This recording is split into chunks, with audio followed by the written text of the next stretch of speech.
Dad! Take her to the hospital. Mom is.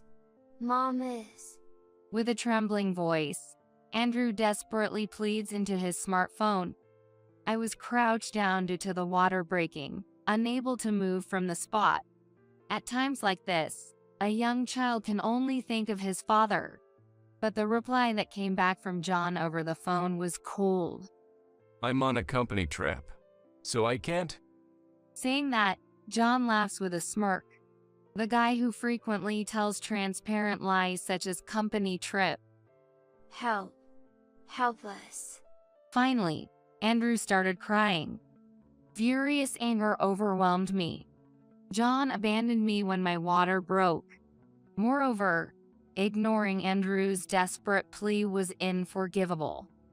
A week later, after a safe delivery, I was getting ready to go out. Then my phone rang. It was from John. As I was busy, Andrew answered the call for me. Where's Mom? Andrew said clearly. We're about to bury right now. What? A flustered John. What do you mean? Hey, Andrew. Andrew ignored John's shouting and hung up the phone. Let's go, Mom. Right? We had a job to do. I took Andrew and headed to a certain place. What we were about to do was our little act of revenge. My name is Hannah Martinez. I'm a 33-year-old housewife. I live with my husband John and our 5-year-old son, Andrew. After John goes to work and Andrew goes to kindergarten, my days are filled with housework. When that's done, it's finally my time. I stream videos as a hobby. The content is simple, recipes and parenting tips, just little tidbits from a housewife. It started as a way to kill time. John had been living away from home for a solo work assignment, and I started this during my free time. But lately, I've gained more subscribers than I thought. Parenting and housekeeping hacks must resonate with my viewers, who are fellow moms. That's why even after John returned from the solo work assignment, I find time to keep streaming. Streaming these videos has become a small joy in my daily life. Then one day, I found out I was pregnant. We had been thinking about a second child, so this was welcome news. John and Andrew were happy too. Names for the baby, preparations for baby clothes. There was a lot to think about. Looking back, I was probably too excited about being pregnant again after so long. That's why I didn't notice sooner. The nightmare that was eating away at our family had already begun. It was a typical weekend morning. After breakfast, while John was on his smartphone, Andrew ran up to him. Hey Dad, let's play treasure hunt. Treasure hunt is one of Andrew's favorite games lately. We bury treasure somewhere and then John and I try to find it. It was a typical peaceful weekend. That's what I thought, but John quickly hid his smartphone and yelled with glaring eyes. Shut up. Dad's busy. Go away. His tone was so harsh that I couldn't help but speak up. Hey, there's no need to talk like that. I'm dealing with work calls. I can't get anything done with all this noise. Work, you're just fiddling with your phone on a weekend morning. John snapped back even more harshly at my words. It's business communication. Work is piling up, you get that? You wouldn't understand. You're just a carefree housewife. What's that supposed to mean? With a snort, John stormed out of the room. Feeling the tense atmosphere, Andrew began to cry. I rushed over to Andrew. I'm sorry, Andrew. Dad was probably just in a bad mood. But he wasn't always like this. Before the solo work assignment, he often looked after Andrew. Lately, John's attitude has clearly changed.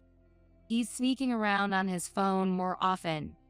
Even when spoken to, he seems distracted. And he's been overly critical of me. He keeps belittling me, saying things like, carefree housewife, and you don't have the responsibilities I do at work. Maybe it's the stress from his job, but his behavior only seemed to escalate. One day, as soon as he came home, John entered the living room with a sour face. Then, he glared at Andrew's toys thrown in the corner. Hey, haven't you cleaned this up? I had just put the toys away in the toy box, but it seems I had forgotten some. Oh, sorry. As I hurried to clean up, John muttered, Seriously, can't you even discipline your kid properly? I'm tired from work, and I come home to this mess. Again, he threw a sarcastic remark. Don't be mad. With a tearful voice, Andrew cut in, standing in front of John, protecting me. But John coldly trampled on Andrew's tender heart. His expression turned indifferent. Move it. John glared at Andrew. With a click of his tongue, he stormed out of the room. His recent actions have been too much. I need to have a proper talk with him soon, I vowed to myself as I hugged the crying Andrew. The next evening, John came home. John, we need to talk. What now? I'm tired. Make it quick. His dismissive attitude was the same as always. I pressed on regardless. About your recent behavior. As I began to speak, John interrupted loudly.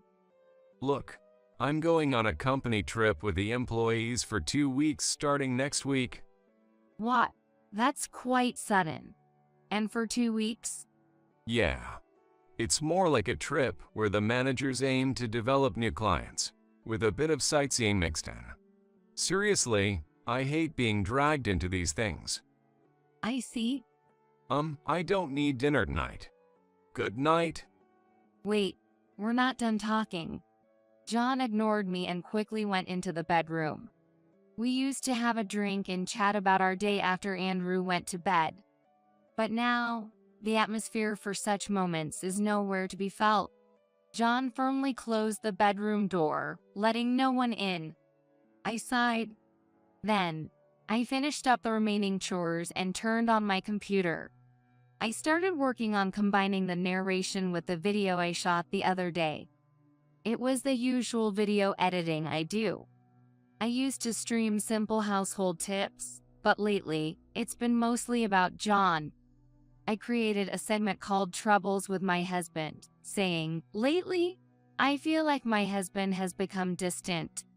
This type of content seems to have a surprising demand, as the views have increased from before. Today, I also briefly talked about the recent exchange with John. After posting the video, comments started trickling in. Your husband is terrible. He doesn't understand your struggles at all. Receiving such empathetic comments somewhat calmed my spirits. But one comment caught my eye. A sudden company trip. Sounds like an alibi for cheating. Cheating. I had a faint feeling but had been ignoring it. Maybe it was really true. John's recent behavior has been inexplicable. Holding these troubling thoughts, I was doing housework one day. I was looking for receipts to update the household ledger. Let's see, they should be around here somewhere. I searched around but couldn't find them. As a last resort, I decided to check inside a smart chest in the living room. It's supposed to contain items related to Andrew's kindergarten, but maybe something was mistakenly placed there. Then, the bottom of the first drawer came off. What is this? Incredibly, there was a false bottom in the chest. This chest wasn't originally made like this. Someone had deliberately made it difficult to discover by modifying the bottom. It wasn't me. That left only John. A bad feeling washed over me as I looked inside and saw something unfamiliar. This is... My heart pounded like a drum. Taking a deep breath to calm myself, I booted up the computer. I decided to upload an urgent video. I wanted to hear viewers' opinions about what I had just found. I had my suspicions. but I needed confirmation. Soon, comments began pouring in, confirming my doubts. The week began, and it's Monday. John was gone for a while. On that company trip, well then, Andrew was at kindergarten and John wasn't coming back soon. I seized the opportunity to take action. Then came the weekend. Everything was almost ready. Now I was prepared for whenever John returned. That morning, as I was doing household chores as usual, I suddenly felt a pain in my belly. At the same time, I felt a warm sensation flowing down my lower body. Could it be? My water broke. I needed to get to the hospital immediately. As labor pains surged, I hurriedly finished dressing. Then, I packed necessary items like my insurance card, a change of clothes, and towels into a bag. Then, a sharp pain hit. I had been overconfident about still being able to move, but the pain was so severe that I crouched down on the spot. I tried to find my smartphone to call a taxi, but it was nowhere to be found. Mom? Amidst this, Andrew woke up. Andrew, the smartphone. I pleaded desperately. I could barely speak. Surprised, Andrew found my smartphone nearby and picked it up. Then, as if making a decision, he began to operate it frantically. He sometimes played games on my phone, so he seemed to know how to use it. Andrew yelled into the phone, Help! Mom can't move. She looks in pain. It appeared he was on a call. The phone was accidentally on speaker mode, so I could hear the other person's voice. Damn it, Hannah. I'm in the middle of something. Huh? Is that you, Enru? Of all people, it was John on the other end of the line. Dad, take her to the hospital. Andrew desperately pleading.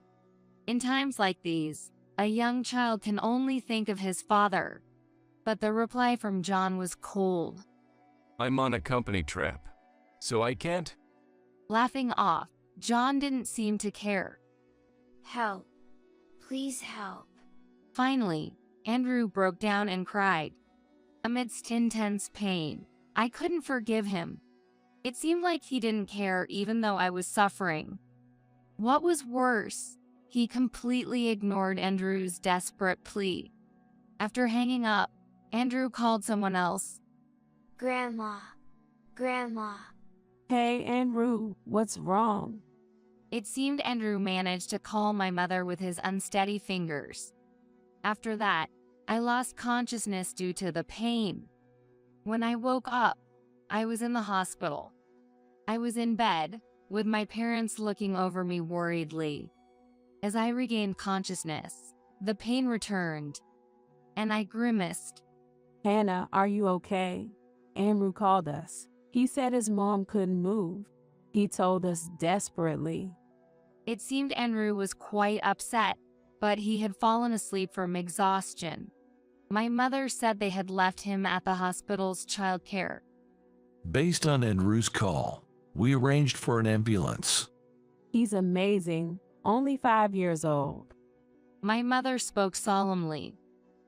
And we tried contacting John, but no luck. My father sighed. It seems like my parents tried calling John as well, but they couldn't reach him at all. They knew about the supposed company trip, but of course, that was likely not the case. He was probably enjoying himself.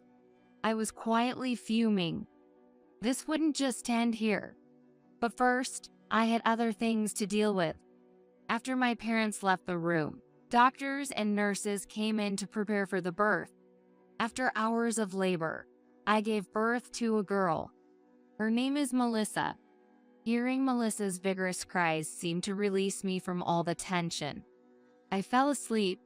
When I woke up, a whole day had passed. Having slept, I felt somewhat better. I sent John an email informing him of the birth, but no reply came. Driven by his desires, he likely had no thoughts of his wife and child. As expected, It was infuriating. But he would face hell when he returned from his fun company trip. Imagining John's face then, I smirked. Thanks to my parents' care, I recovered well. On the day of my discharge, Andrew, who had been staying at my parents', came with them. Hey Mom, are you all better now? Andrew looked at me worriedly. Yeah, I'm all good now, I answered with a smile. I had caused so much worry lately. I hugged Andrew and stroked his head. Hey, how about we play treasure hunt next time? Andrew suggested innocently. Sure, it's been a while. What should we bury? Well, Andrew whispered secretly into my ear. I was so shocked by his words that I lost mine. A week later, my phone vibrated.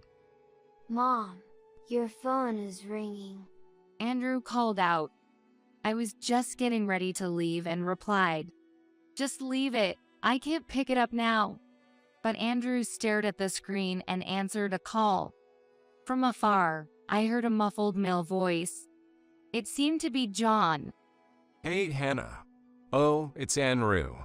I'm coming home tomorrow. Where's Mom? We're about to bury. What? John sounded confused by Andrew's words. What do you mean? Hey, Andrew. Let's go, Andrew, I said to Hema, and Andrew smiled and hung up the call. We had a job to do. Andrew and I left to take care of some business. By the time we returned home, the sun had set.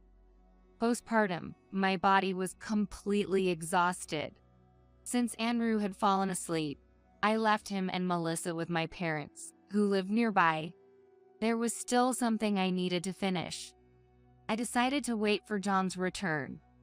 Early the next morning, the front door burst open. Hannah, where are you? A panicked John entered the living room. He hesitated, looking back and forth between me and the chest in the corner. I smiled. You're late. I just finished burying it yesterday. What? What are you talking about? Andrew said something about burying too. Burying? At my words, John turned pale. I know about the ring hidden there, planning to propose to your mistress. It even had your names engraved. How thoughtful. I pointed to the chest, and John turned even paler. How did you? I knew everything. It started with a video stream. I discussed my husband's recent odd behavior online, and viewers suggested he might be cheating. Then, that ring emerged from the false bottom of the chest. It was a brand new piece from a famous brand, engraved with both of their names. Could this be any more incriminating? After sharing this in a video, I was advised to hire a private detective. Especially if I was considering divorce, solid evidence would help in claiming alimony. Right after John left for his supposed company trip, I commissioned an investigation. The results confirmed my suspicions. John was indeed having an affair. The other woman was someone he met while on his solo assignment in a town where she worked at a bar. Her name was Rachel Gomez, 23 years old. Perhaps due to the loneliness of living alone, John started frequenting the bar. Eventually, their relationship became intimate. Such stories are common enough. Normally, these affairs end once the solo assignment period is over. But their relationship continued. Even after John returned, they secretly kept in touch. Eventually, he started being rude to me. Then, under the pretense of a company trip, he returned to his former assignment location to frolic with her. That ring was indeed intended for a proposal. He must have been quite smitten. A married man proposing to another woman is laughable. Did you rush back because you accidentally gave the wrong ring to your mistress, and she scolded you? John's face changed color at my words. Was that your doing? Yes, I had switched the ring hidden in that chest. I anticipated he would give it to his mistress during the trip, so I replaced it with my own wedding ring. That ring was one John had given me long ago. I was happy at the time, but I no longer needed such a thing. What have you done? The ring is the wrong size, and it has your name engraved on it. Rachel was furious. I know nothing about that. John frantically opened the chest and searched thoroughly. Where is the real one? Where did you hide the real ring? Didn't I tell you? I buried it. What? John was speechless at my words. Just then, the front door opened. John, are you okay? Isn't it over yet? Idiot. Stay out. There stood Rachel. I had seen her face in photos provided by the detective agency, but in person, she was just a flashy young woman. She had foolishly followed John, probably upset over receiving a ring with the wrong name. John must have calmed her by saying, "The real one is at home." But unable to wait, Rachel decided to follow him. Such a ridiculous story played out in my mind. So this is John's wife? Just an old lady. She sneered, belittling me, thinking she could win by flaunting her youth. Her naivety made me involuntarily sigh.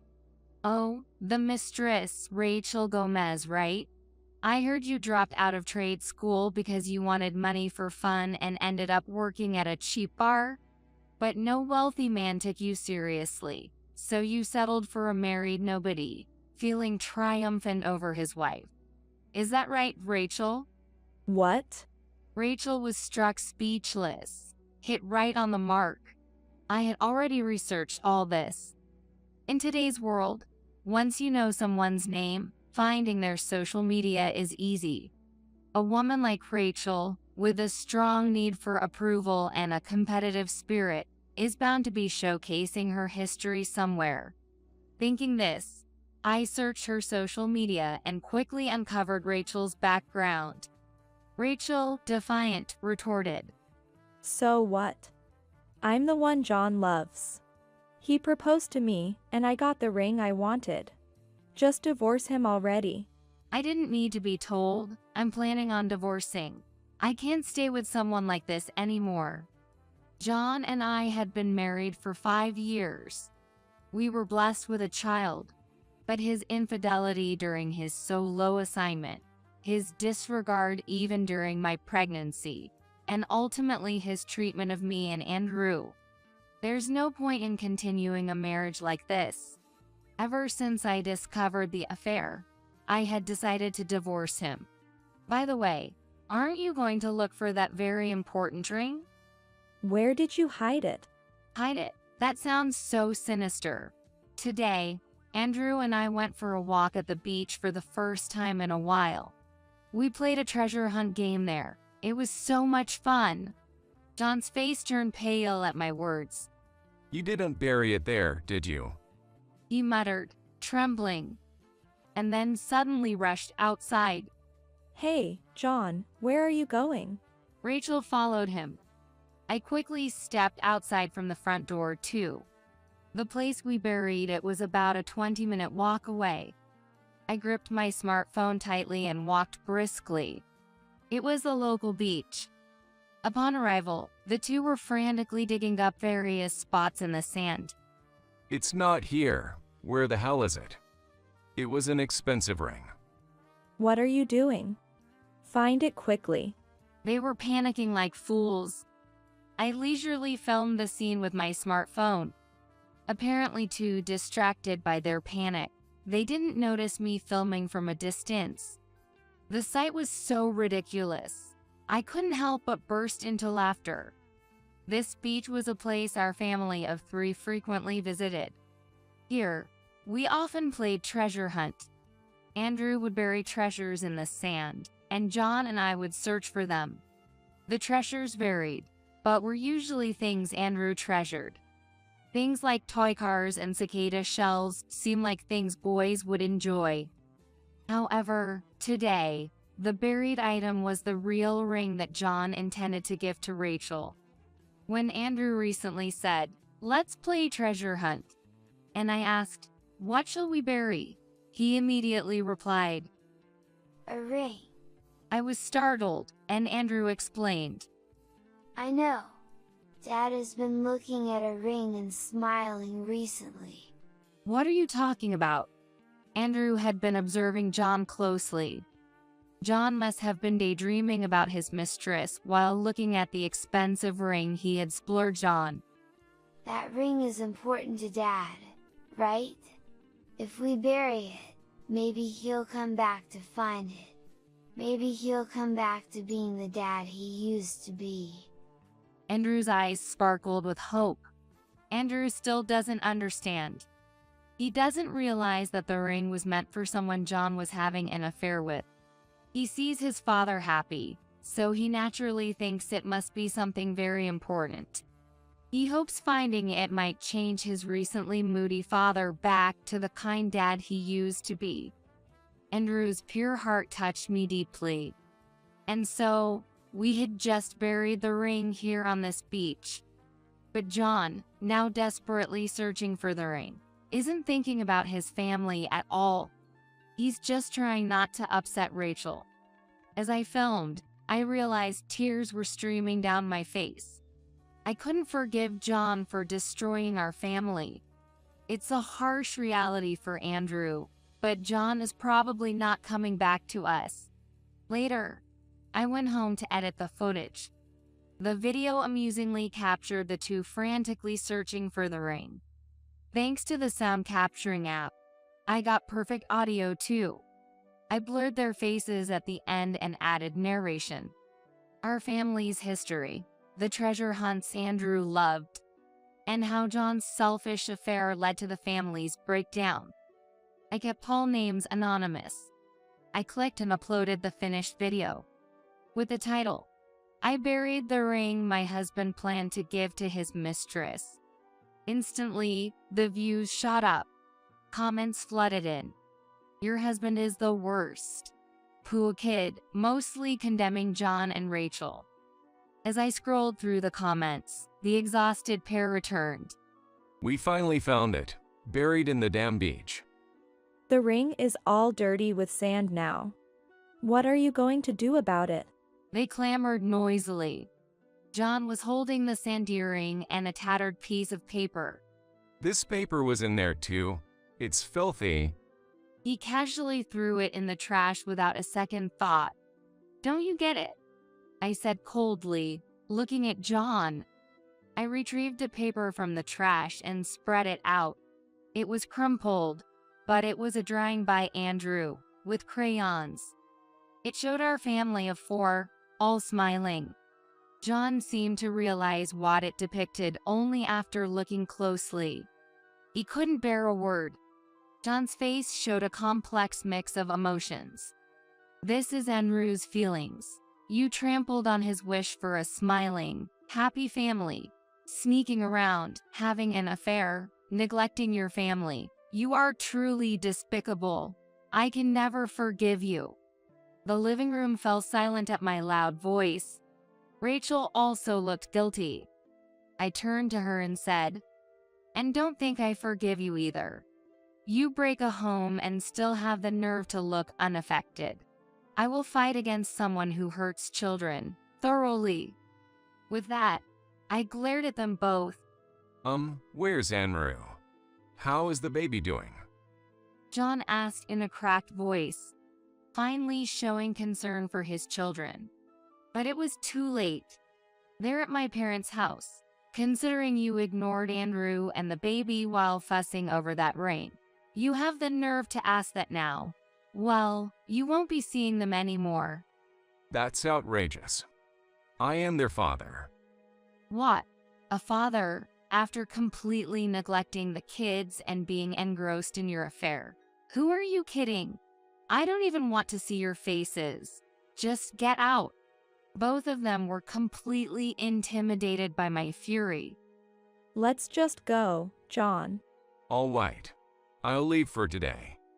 Hannah, I'll contact you when things have calmed down." John and Rachel awkwardly left the house. retreating quietly. This will likely lead to divorce discussions. I'm determined not to lose. I clenched my fist as if to pump myself up. Later, although it took time, the divorce was finalized successfully. Despite John's cold head saying, "I want to make things right," I, of course, ignored him. It must have been just a momentary lapse of judgment. He would likely cheat again. It was obvious. As evidence, he seems to have started cohabiting with Rachel while talking about getting back together with me. He wanted to keep both me and Rachel, perhaps trying to maintain a good image as a father to Andrew and Melissa. There's no way I would allow that. Of course, I demanded a hefty alimony. John, desperate, asked to make payments in installments, but I refused that too. I demanded payment in full. Due to a concern I had, the video I uploaded went viral beyond expectation. It received millions of views and was spread by various media outlets. Even though I blurred everyone's identities, some viewers are skilled at identifying people from subtle clues. John and Rachel were identified from subtle clues such as the condition of the coastline and their reflections in the window glass. Articles started appearing one after another. Worst husband John Martinez works at Southern Trading. The mistress, Rachel Gomez, is a hostess at a bar, known for targeting married men in the past. Once it started, there was no stopping it. John's deeds became known to his company. Apparently, he had been neglecting his work because he was spending time at Rachel's place during his solo assignment. This led to his reassignment to this branch. Moreover, he had already used up his paid leave when he lied about the company trip to visit Rachel. He had lied about being ill to get his absences excused, which was eventually discovered. Naturally, John was fired. Once that happens, naturally, the paycheck won't come in. It was good that I had collected the alimony up front. Then there was child support. This was a concern, but John's parents agreed to pay it until John found a new job. However, John's reputation was now widely known, making reemployment difficult for a while. It was his own doing. I also demanded alimony from Rachel, but she had quit her job at the bar and wasn't working. In a panic, Rachel and John started uploading couple videos, attempting to capture their daily lives. It was meant to stream the daily lives of couples, but it ended up fueling the fire. Couple of homewreckers, the worst. Shameful. These two are unbelievably thick-skinned. They were criticized heavily and soon stopped. Perhaps they thought it would be as easy as my video had made it seem. Without proper planning and merely trying to earn money, they were bound to fail. Thus, it turned out to be right to secure the alimony upfront from Rachel's parents. However, they told her, "This is the last time we help you." Dependent on John and with the couple videos not working out, their relationship deteriorated, and they soon broke up. It was a rather thin bond, I mused dispassionately. Initially, John was ecstatic about being liked by a younger woman, and for Rachel, the sense of taboo in being involved with someone else's partner was fueling each of their romances. But once the magic wore off, all that was left was reality. The fleeting emotions cost them both dearly. Meanwhile, my channel has become incredibly popular. I'm busy with consultations from other moms dealing with infidelity, and I've been approached by companies for collaborations, now active as an influencer. I enjoy making videos, and the comments from viewers give me strength daily. Additionally, my income, which was once meager, has significantly increased. With that money, I renovated and expanded my parents' house. Now, the 5 of us, including my parents and the kids, live there. My parents are delighted to see their grandchildren up close. Andrew has grown up and become much stronger recently. Melissa's also growing up healthy and plays well with Andrew. There's just one thing that bothers me. I haven't let John meet the kids since then. Of course, I haven't spoken to Andrew about the ugly adult realities, but I wonder if he really understands. However, to my surprise, Andrew seems unconcerned. Dad, I'm over it. He didn't help even when Mom was suffering. I don't need someone that horrible. His clear words startled me. No matter how young, children keenly observe their parents. From now on, I'll play treasure hunt with Melissa, Andrew said with an innocent smile. I felt a deep sense of relief. John may be gone, but in his place, Melissa has come into our lives. Seeing the children's lively spirits is an irreplaceable joy. Now, if we can continue to live together happily as a family, that would be the greatest happiness. Shall we just call it off today? What are you talking about? We've come all this way, so just give up. Pete was reluctant to take his checkup today. While I persuaded him, I wondered if he was nervous about a new doctor. As we were discussing, Pete's name was called, and I helped him to the examination room. Rachel, wait outside for me. Are you sure? Just rest while I'm being examined. With that, I was pushed out of the examination room. I waited in the waiting room, and soon a nurse came and brought Pete back. Mrs. Perry, please come this way. Then, for some reason, only I was called by the nurse to a separate room. Well, what's going on? I asked the doctor hesitantly in the separate room. Go to the police immediately. What? If you don't. I was shocked by the words he uttered. And so, I quickly started moving to act. I am Rachel Perry, a 28-year-old housewife. I have a husband, Pete, and an 8-year-old daughter, Emily. However, Emily and I are not related by blood. This is my first marriage, but Pete is divorced, and Emily is his child from his previous marriage. Are you sure it's okay? After all, I have a child and I myself. Pete hesitated. Don't worry about it. I replied with a smile. Pete is blind. He used to see, but apparently he lost his sight protecting his ex-wife during an accident. I met him through work. I draw webcomics, and one day I received a request, could you create something based on this story? It was a novel written by Pete. I want everyone to know that there are things you can still do, even if you can't see. Besides, I have to work and raise Emily. The story, filled with his emotions, detailed his life after becoming blind. Moved by his words, I was more than happy to adapt it into a comic. The author of the novel would really like to meet you. I received a message from the editor, and we arranged to meet at a cafe. With the help of his daughter Emily, Pete arrived. He smiled gently, a calm presence, and I was quickly drawn to him. I want to be your eyes to help you. I've wanted to be with you too. Your voice is so comforting. He told me he fell in love with my voice, and that's how we started dating. Hey, Emily, would you be okay with me being your mom? Yes. With Emily's consent, we decided to get married.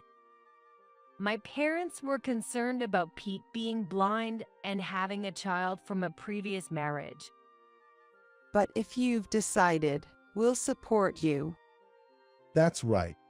But remember, you can always rely on us. In the end, they supported me. They reassured me that they'd always be there to help, allowing me to enter marriage with peace of mind. Emily, dinner's ready. Thank you very much. Emily replies politely to me. We've been living together since we started dating, but she hasn't opened up to me yet. Well, it can't be helped. It's not easy to instantly accept a woman, once a stranger, as a mother. I hope she'll come to accept me in time. Well, That smells good. Just as Emily was about to speak, Pete walked in, guided by the wall. Startled, she flinched. Pete, are you okay? The table is this way. I was concerned about Emily, but I needed to assist Pete. I'm off. In that moment, Emily had left for elementary school. By the time I turned around, she was gone, and I could only hear the door closing. Sighing, I remained thoughtful. Something wrong. Sorry, I was just thinking about how hard it's been to get closer to Emily. At my words, Pete looked a bit troubled. Seeing that, I quickly tried to explain myself. I explained that I understood it wouldn't be an immediate acceptance and believed that it would surely be resolved over time. Thanks for caring. Maybe Emily is still wary of the idea of a mother. Julie Kelly, the ex-wife and the real mother of Emily. When she found out Pete was blind, she left him and their daughter behind. Emily was abandoned by her real mother. Emily might be harboring such thoughts and is likely wary of me as I try to become her new mother. That's what Pete suspects. Sorry, but I ask for your patience over time. Of course, that's my intention. At Pete's words, I smile, even though I know he can't see it. Thank you. Pete said with a smile in return. Shall we have breakfast? Let's eat well and get ready for work. Sounds good. We both work from home, but we have separate offices. This way, we keep to our own schedules. Rachel, are you going to be cooped up in your room all day? Yeah, I plan to. I'll only come out for meals. Got it. Just don't overdo it. At his words, I nodded with a smile and headed to my office. I wonder what kind of work Pete is doing. We make it a point not to interfere with each other during work hours. Therefore, I don't know what Pete does during his work time. He used to write books using Braille, but I haven't heard anything about that lately. Well, my earnings are enough for us to live on, so it's not a problem. There must be struggles I can't even imagine. I think it's enough just to watch over him. With a thought, I decided to focus on my work. A few days later, I'm driving with Pete to a hospital that takes several hours to reach. Rachel, I know you're busy, but thank you. Don't worry about it. I just want to help you. Honestly, it would be better to go to a major hospital closer to home. However, Pete insists on this particular hospital. There's a childhood friend of mine working here as a doctor who knows my situation well. Pete reconnected with his childhood friend during an accident when he was brought to this hospital. Since then, she's been very supportive, even after his ex-wife Julie left him and their daughter behind. That's why I've decided she should be the one to see me. The doctor is a woman? Yes. I had always assumed this childhood friend was a man. Finding out she was a woman made me feel a bit uneasy. Even though it's just a medical consultation and their relationship is strictly doctor-patient. The fact that he goes out of his way to see a female childhood friend for hours bothers me.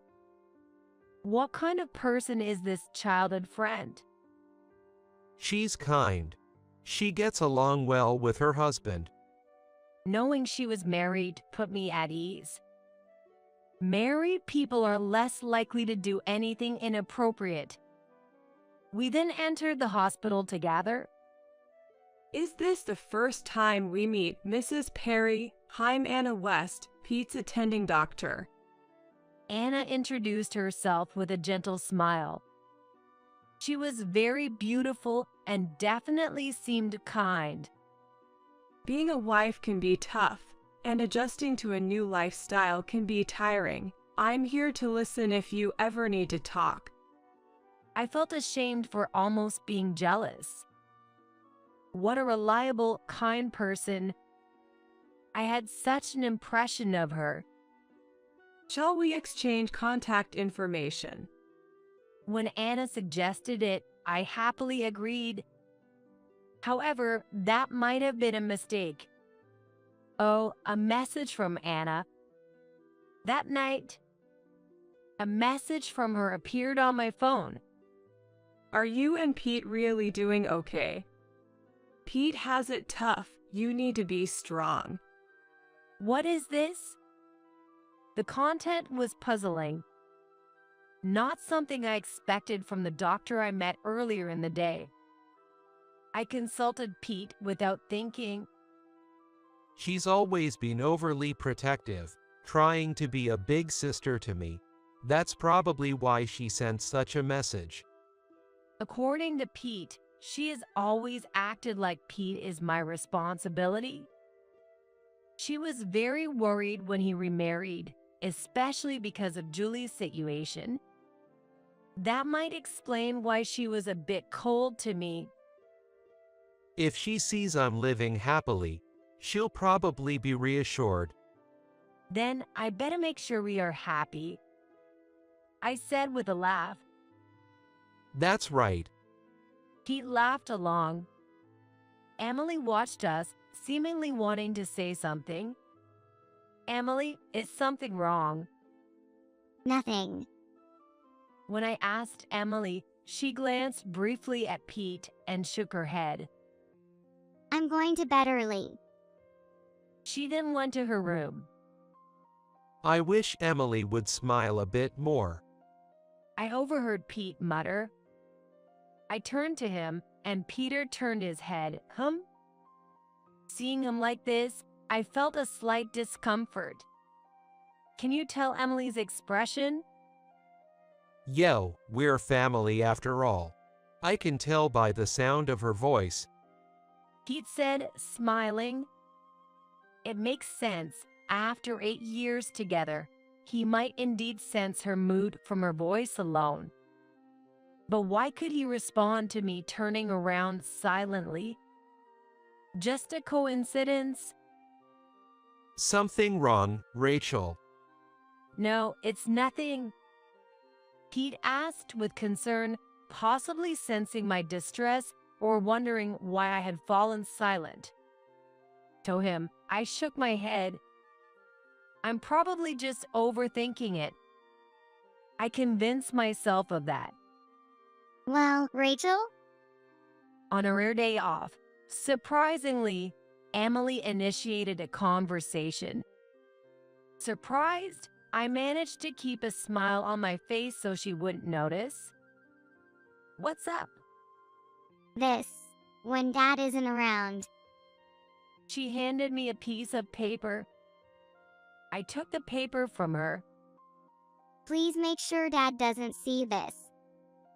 She left hurriedly. I heard the front door close, so she must have gone out. Probably to a friend's house, as she mentioned earlier. What's this? On it was a certain number. Rachel, has Emily already left? As I pondered the meaning of the number, Pete called out to me. I quickly hid the paper in my pocket. Yes, she's already gone. It seemed a bit hurried. Isn't that more childlike? I hope she can act that way in front of me someday. That would be good. Pete chuckled at my words. He didn't seem to notice what I had hidden. What's up with you, Pete? Aren't you off today? Typically, Pete rests until nearly noon on his days off. I hadn't expected him to be up this early. I was thinking, if it's not too much for you, maybe we could go for a walk together. Pete invited me with a gentle smile. That sounds nice. I want to feel refreshed. You're such a hard worker, Rachel. Just don't overdo it. Pete probably thinks I'm busy with work. But it's not work that makes me tired. It's the messages from Anna that are tiring me out. Don't bother Pete. Since then, her messages have kept coming. It's okay. We're supporting each other. At first, I replied, but as the messages became daily, I've started to ignore them. It's been a while since we went for a walk, hasn't it? Yes, it has. During the walk, I memorized the number Emily had given me and disposed of the paper, hoping I wouldn't need to use that number. A few days later, it was time for Pete's regular checkup, and I drove him to the usual hospital hours away. Isn't off today. Yes, she's caught that contagious disease that's going around. The difference this time was that Anna was off. However, there were other competent doctors, so we saw one of them instead. It was good that our long trip wasn't wasted. I thought so, but Pete seemed to feel differently. If she's not here, maybe we should call it a day. What? Pete suddenly started talking, and I turned around without thinking. What are you talking about? It's just a routine checkup. We have to go through with it. Besides, we've come all this way. Let's make the most of it. Hearing that, Pete made a face of displeasure. I soothed him and made him sit down in the waiting room chair. Can't we just skip it today? What are you saying? We're already here. Just give up. He was particularly reluctant about the checkup today. While I persuaded him, I wondered if he was nervous about a new doctor. Then Pete's name was called, and I helped him as we headed to the examination room. Rachel, wait outside for me.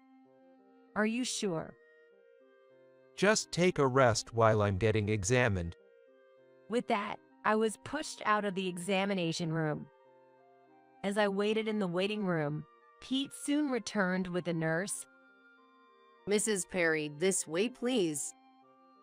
For some reason, I was the only one called by the nurse and was taken to another room. Well, is there something wrong? In the separate room, I cautiously asked the doctor.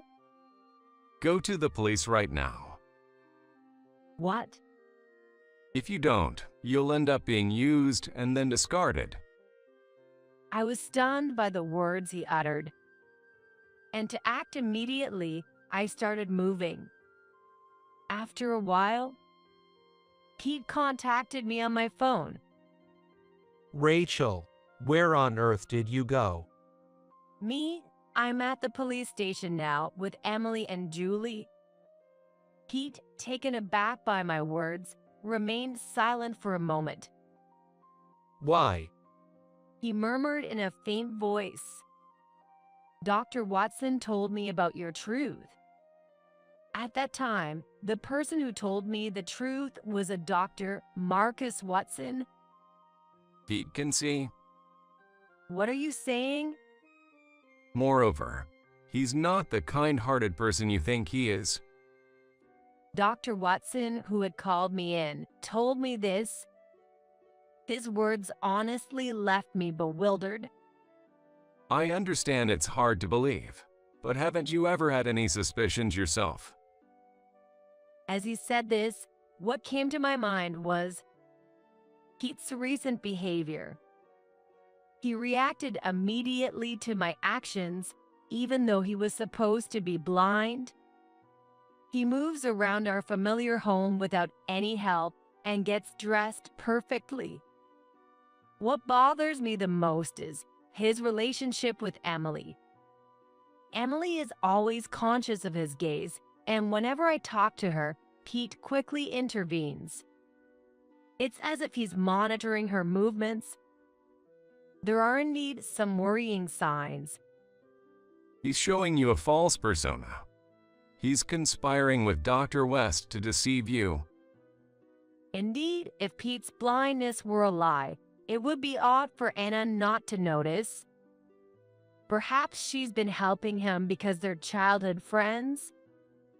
Anna and Pete are having an affair. What? It seems Anna was helping Pete not just because they are acquaintances, but because they are in a relationship. The more I heard, the more I learned that their affair began around the time of Julie, and she had realized it. Since Julie was a nurse, she had consulted more closely with Dr. Watson and others about it. Just as Julie was about to confront them, I heard that Julie and Pete were in an accident. Those words gave me an awful feeling. I hate to think it, but I believe Pete was involved in causing that accident. Dr. Watson told me firmly. Afterward, she went back to her hometown, and we've lost contact. I hear that Emily was taken in by Pete. Yes, she is actually living with me now. It seems likely that Pete took in Emily to assess child support and to gauge how much truth she knows. He probably came to check on me while I was talking to you because of that situation. Emily must have sensed it too, which is why she kept her distance from me and tried to escape from Pete. Honestly, I can't believe it, but there are parts that I do understand. I wish we could get in touch with his ex-wife, but it seems she's changed her contact information. His words reminded me of a number Emily had given me. Actually, Emily gave me a certain phone number, and so I decided to call that number to find out the truth. As I expected, it was Julie who answered the phone. When I told Pete this, he fell silent. Ignoring Pete, I continued the conversation. It seems she was under surveillance from your parents. Still, she wanted to keep in touch with her daughter, so she gave Emily a contact number for a phone you guys didn't know about. Emily herself doesn't have a smartphone, and since Pete is watching the landline, she couldn't use it. I was the only one she could likely contact. That's why Emily gave me the phone number. Being a nurse, she's very observant. She found a time when your parents' surveillance was lax and escaped. What are you doing? Pete's voice was irritated like I had never heard before. It seems his true nature had been revealed. I immediately contacted Emily's school, and now we are all at the police station. A mother and daughter are having an emotional reunion right in front of me. Seeing them together almost made me cry. Stop meddling. What's meddling about this? I did what any decent person would do. Thank you so much. Both Julie and Emily told me this, crying. What I felt then was intense anger. Anger at the selfish reasons for separating a mother and daughter, at the deceit committed for personal gain. And the novel that had moved me was all based on lies.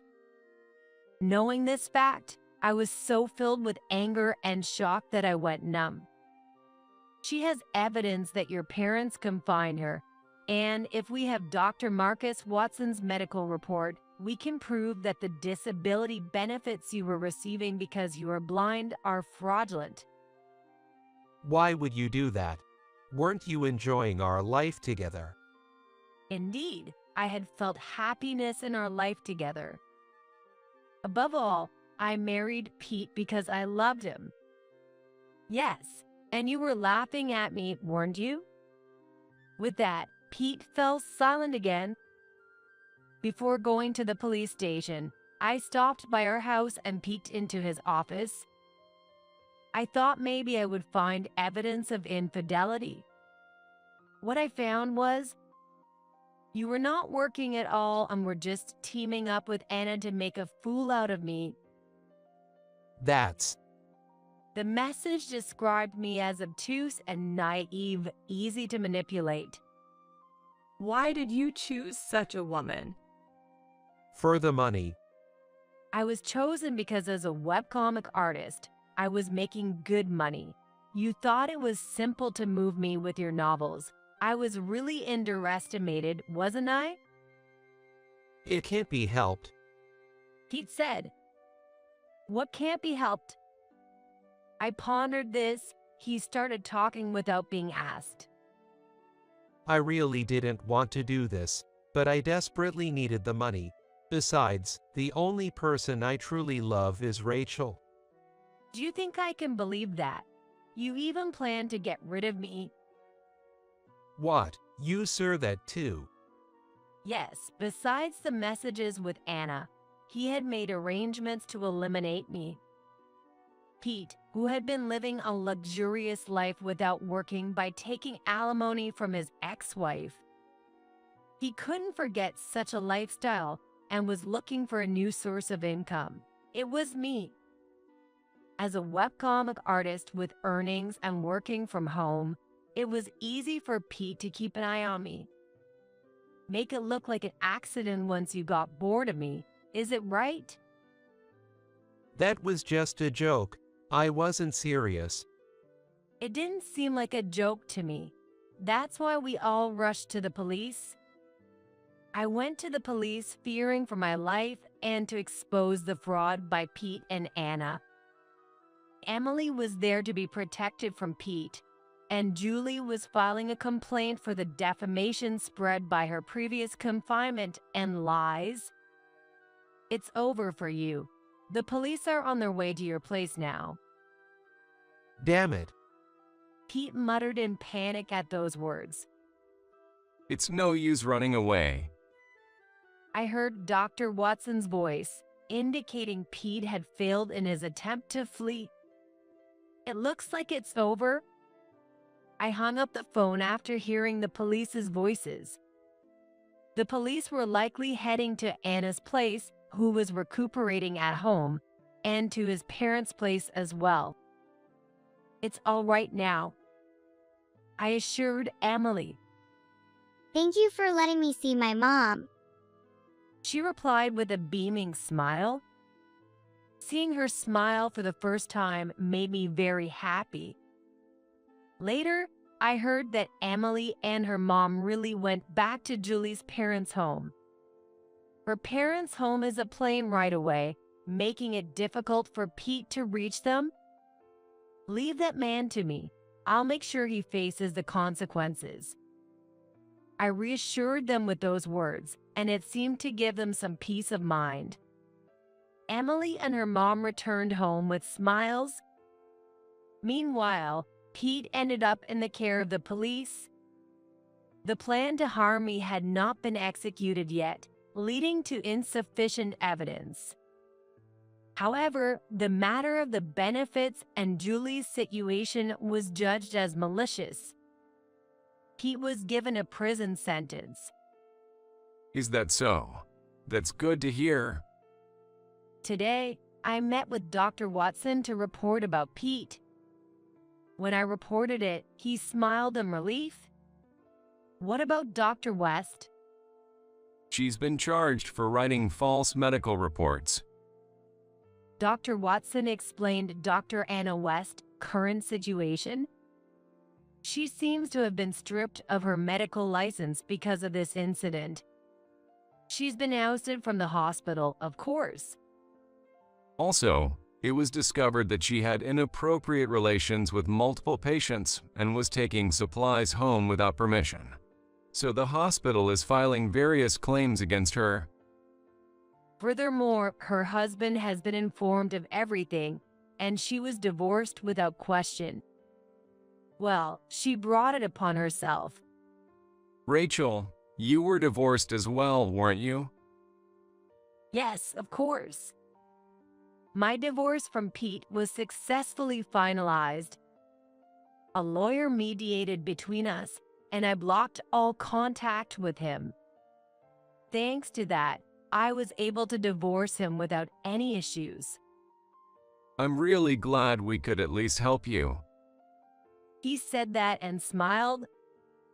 It seems he had been regretting not being able to help Julie before. Just as he was grappling with those feelings, he saw me with Pete. Because of that, he had been working behind the scenes, determined to help me this time.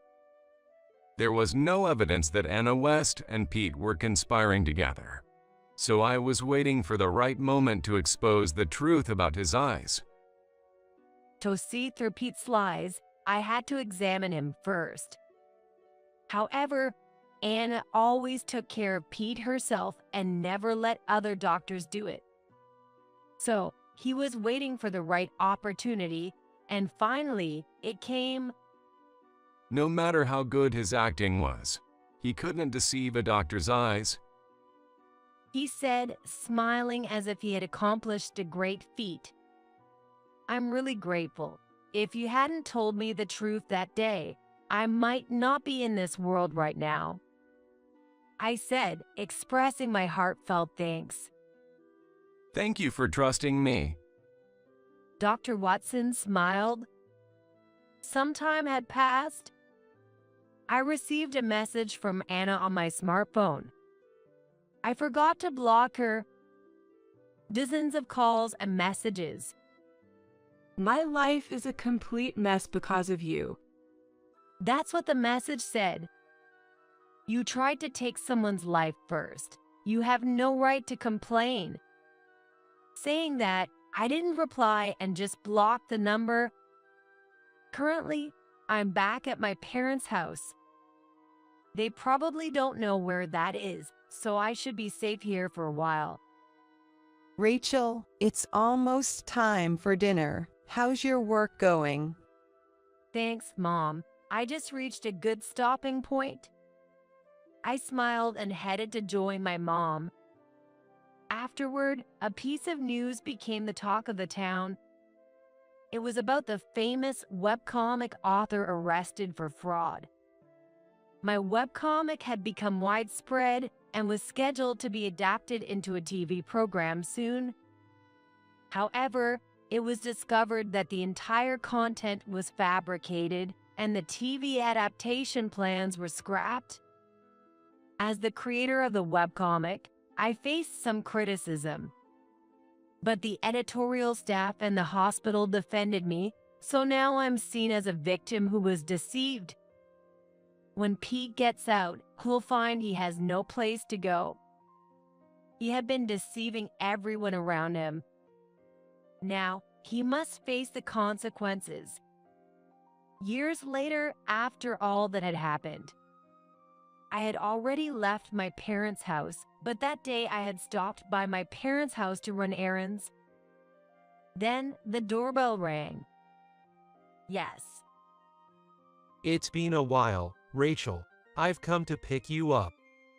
Standing there was Pete, who had given up his act of being blind. I was relieved that I checked the monitor before opening the door, and without asking, he started explaining his situation.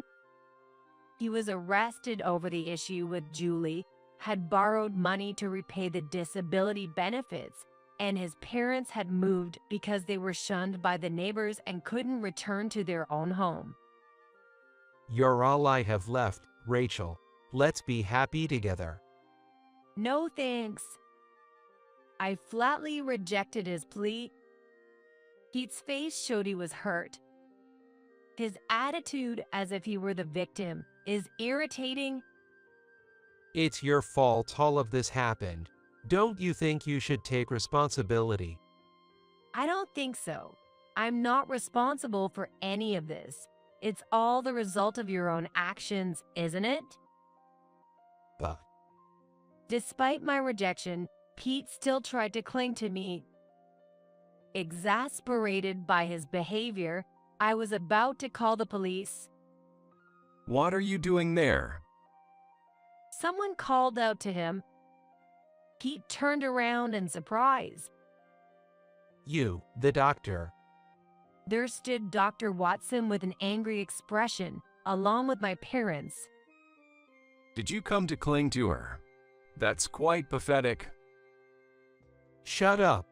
If you hadn't meddled in the first place. I only did what was right, as a doctor and as a person. While Pete glared, Dr. Watson responded calmly, albeit angrily. Watching them, I called the police. Your selfishness has inconvenienced many people. If anyone should take responsibility, it's you. Damn it. Pete then tried to lash out at Dr. Watson. Enough already. However, he was stopped by my dad. Having learned karate in his youth, and since Pete hadn't been physically active due to pretending to be blind for years, my dad easily restrained him. Damn it. Let go. Pete yelled, but my dad didn't let go, and soon the police I had called took him away. Rachel, are you all right? Yes, thank you. After Pete was gone, I answered him with a smile. With that, he smiled, relieved. He sprinted over as soon as he saw that guy. Really, I feel safe leaving her with him. My parents watched us with amused smiles. Yes, in fact, we are engaged. After the incident with Pete, we found we shared a lot in common, and after his confession, we started dating. Yes, I'll take care of her. He nods in assurance. We trust you. My parents nod in agreement. Well, now that we've finished moving the stuff, let's celebrate in our new home. Actually, today I had come to help my parents move. It was intended as a measure against Pete, but it was a little too late. Well, I got to see my fiancé's impressive side, and next time Pete comes, he'll experience the despair of finding no one here. Let's go. Right. As I nod, he offers his hand. I take it with a smile. Some time has passed since then, and today is my second wedding. Rachel, you look beautiful. Thank you, Emily. Emily and her mother have come especially for the ceremony and are showering us with blessings. I couldn't become her mother, but just seeing her full smile is enough. Enjoy today. Yeah. Congratulations on your marriage. To her smile, I respond with a heartfelt one of my own. Hey, what time do you think it is now? Looking at the clock, it's only 5:30. It's still 5:30. Why are you up so early like this? I replied with sleepy eyes, but Jeff kept on relentlessly. What do you mean it's still 5:30? It's common sense for the wife to wake up earlier than the husband, wear makeup, and prepare breakfast. I doubted my ears hearing such shouting in the morning from Jeff. I wonder which era we're in right now. It's like lines from a mean mother-in-law in an old drama. Since marrying Jeff, we have separate bedrooms and absolutely no intimacy at night. Then, one day, Jeff collapsed at work and had to be rushed to emergency surgery. While waiting outside the operating room, I heard a young doctor scream. What on earth is this? Through this surgery, I would come to learn Jeff's surprising secret. And also, how difficult my own position really is now. I realized that I could not go on as I was, and with the help of others, I recovered my true self. My name is Sarah. I'm a 42-year-old homemaker assisting with a small business. Back when I was single, I worked as a caregiver at a hospital. I had a fulfilling job, but I was the only one who wasn't married among my friends. Both of my parents had already passed away, leaving me alone at home and feeling pressured to get married. Then one day, while feeling lonely at a bar, a man approached me. Well, is this seat taken? That's what the man who would become my current husband, Jeff, said as he approached. Jeff is 3 years older than me and runs a small manufacturing company independently. Listening to his story, it seemed he was also single like me, without a significant other. As we shared stories about our lives, we hit it off. As two mature single individuals, I had hoped for a somewhat romantic evening, but that day I made him promise to see him next and went home early. After that, our relationship naturally began, and we went on dates once a week. Dates with Jeff, who was serious and reserved, consisted mainly of quiet conversations in cafes or parks. However, I gradually found myself drawn to his seemingly good-natured personality. And it was on our third date since we met. Well, considering our age and all, it's not really ideal to just keep dating aimlessly, right? Watching Jeff nervously fidget as he spoke, I felt a slight sense of anticipation. Well, you see. Yeah, we've only been dating for less than a month, but since we're close in age and all, I was thinking, why don't we get married? Is that okay? It was definitely an unusual proposal, but I was also feeling pressured about marriage, and I thought Jeff was a good guy, so I replied with a quick yes without hesitation. No, not at all, I'd be happy to. Upon my immediate acceptance, Jeff beamed with delight. Since neither of us had parents, we decided to skip the wedding ceremony and just register our marriage. I quit my job to help out at Jeff's company after we got married, and thus began married life with Jeff. However, it was also the start of days filled with anguish. From the time we met until we got married, there had been no physical intimacy between Jeff and me. I had assumed Jeff, being a serious person, simply didn't engage in relationships casually. I believed that once we were married, we could enjoy a reasonably normal married life. That's what I believed, but on the first day of our marriage, Jeff had an unexpected commitment. I'll sleep in the bedroom, so Sarah, you sleep in the guest room. Jeff's statement surprised me, and I couldn't help but respond with a voice of discontent. So you mean we separate sleeping, even though we're newlyweds? Even when I questioned it, Jeff calmly asserted his opinion without batting an eye. Well, you see, I have trouble sleeping in the same room as others. Despite feeling dissatisfied with his explanation, I didn't want to argue on the first day, so I couldn't say anything more. The next morning, I had set my alarm for 6 o'clock, but I was startled awake by sudden loud voices. Hey, what time do you think it is now? Looking at the clock, it's only 5:30. It's still 5:30. Why are you up so early like this? I replied with sleepy eyes, but Jeff continued relentlessly. What do you mean it's still 5:30? It's common sense for the wife to wake up earlier than the husband, wear makeup, and prepare breakfast. Hearing Jeff shouting like that in the morning made me doubt my ears. I wondered what era we were living in. It sounded like lines from a mean mother-in-law in an old drama. I fought that, but when I looked at Jeff's face, it was a frightening expression I had never seen before. Feeling that I couldn't oppose it, I quickly changed and started preparing the meal.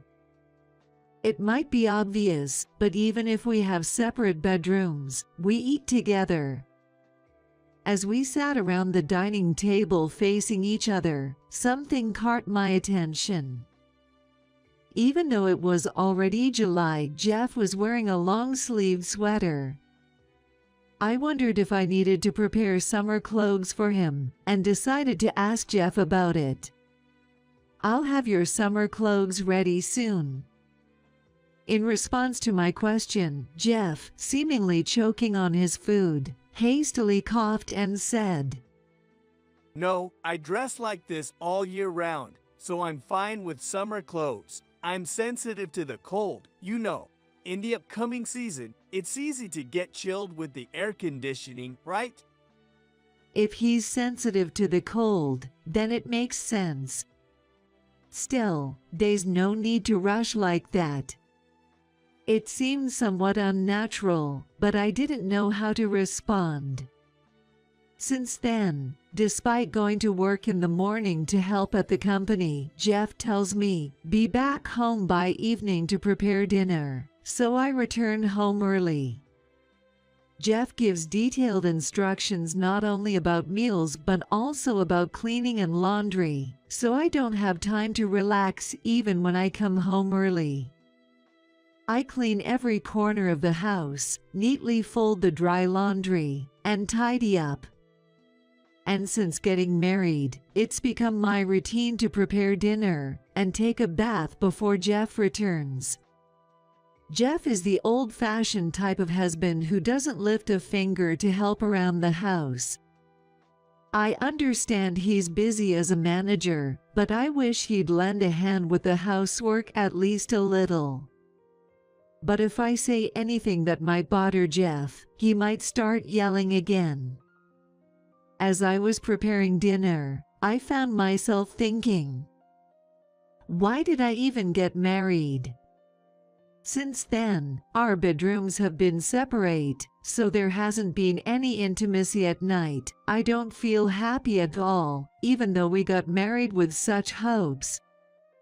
Perhaps I've not only lost happiness, but also lost sight of my true self.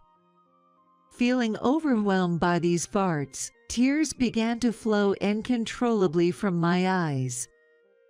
As I sat there, quietly crying to myself, my phone rang around 5 in the evening.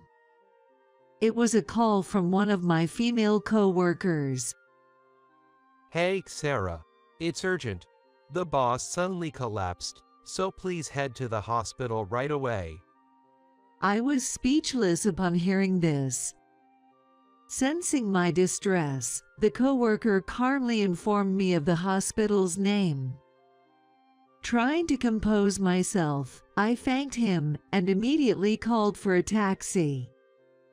I arrived at the hospital and was shown to the procedure room where Jeff was. I was instructed to wait outside the door, so I took a seat on the chair placed there.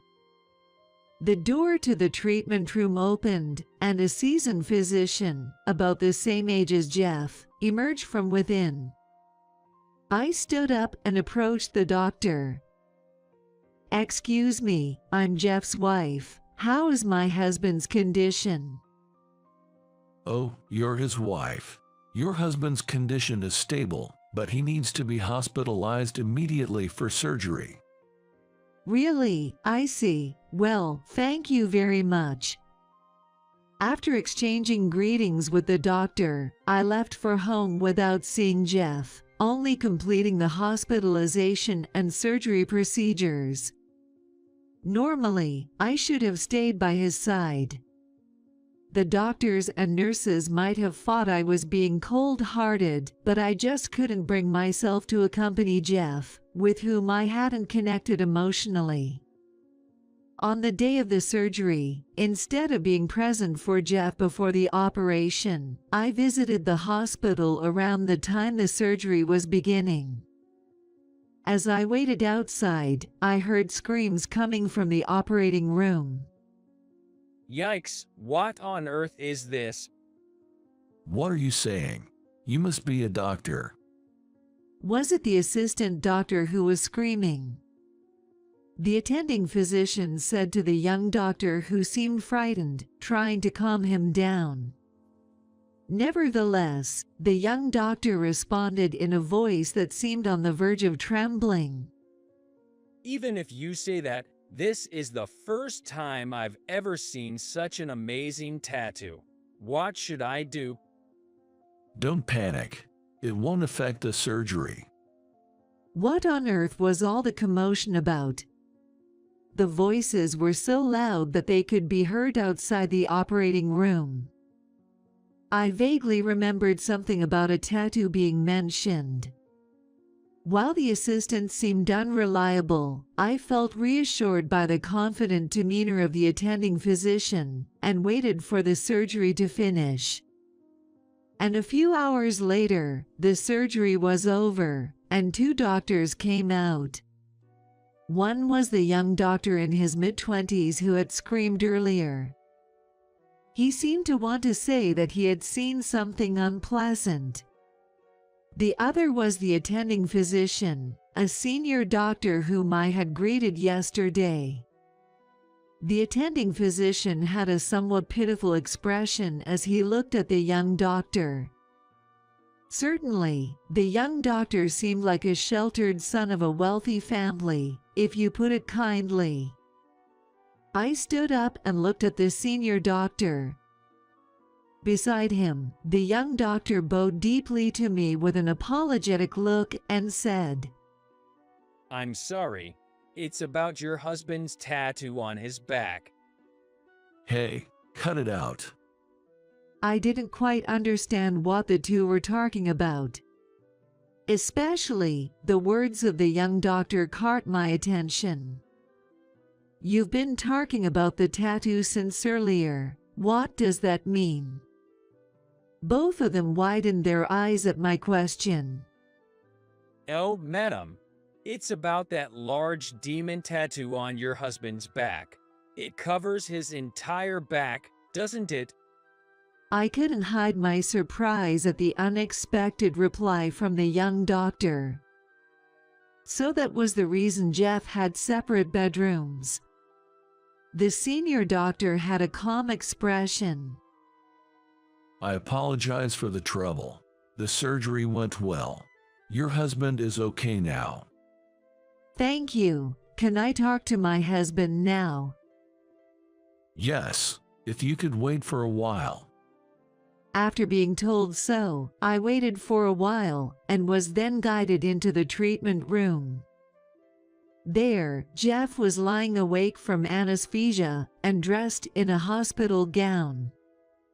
Upon noticing me, Jeff made an awkward expression. Well, you've seen something you shouldn't have. I didn't want Sarah to see.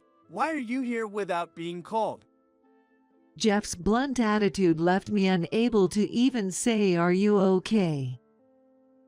Perhaps Jeff is feeling uneasy about having been found out for hiding the tattoo all this time.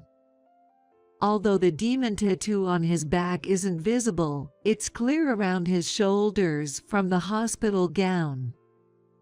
But why did Jeff think he could hide such a large tattoo? Although I was curious, considering it was after the surgery, I thought it could wait and didn't ask anything. Jeff, still sulking, kept his head down. The young doctor asked me, "Aren't you going to say anything to your husband?" while looking at Jeff and me alternately with a puzzled expression. I didn't know what to say at a time like this. Then Jeff spoke up. Sarah, If you don't have any business here, go home already. What? Your gloomy face makes it feel like a wake, and I don't like it. If you get it, get the hell out of here. The way Jeff spoke made the young doctor furrow his brow and tilt his head in confusion. The doctor may be genuinely wondering if these two are a couple. All right, since there's nothing much I can do here, I'm heading home now, I said, and ultimately, I left the hospital as Jeff had instructed. On the way back, feeling reluctant to return home right away, I decided to eat out. As I was walking out of the restaurant, a man called out to me from behind. Sarah. I looked back and saw Alex, the attending physician who Jeff had taken care of earlier, standing there. Alex in his suit seems to be on his way home after work. Hi, thank you for earlier. I was about to thank Alex for today's surgery, but he started off as if to interrupt me.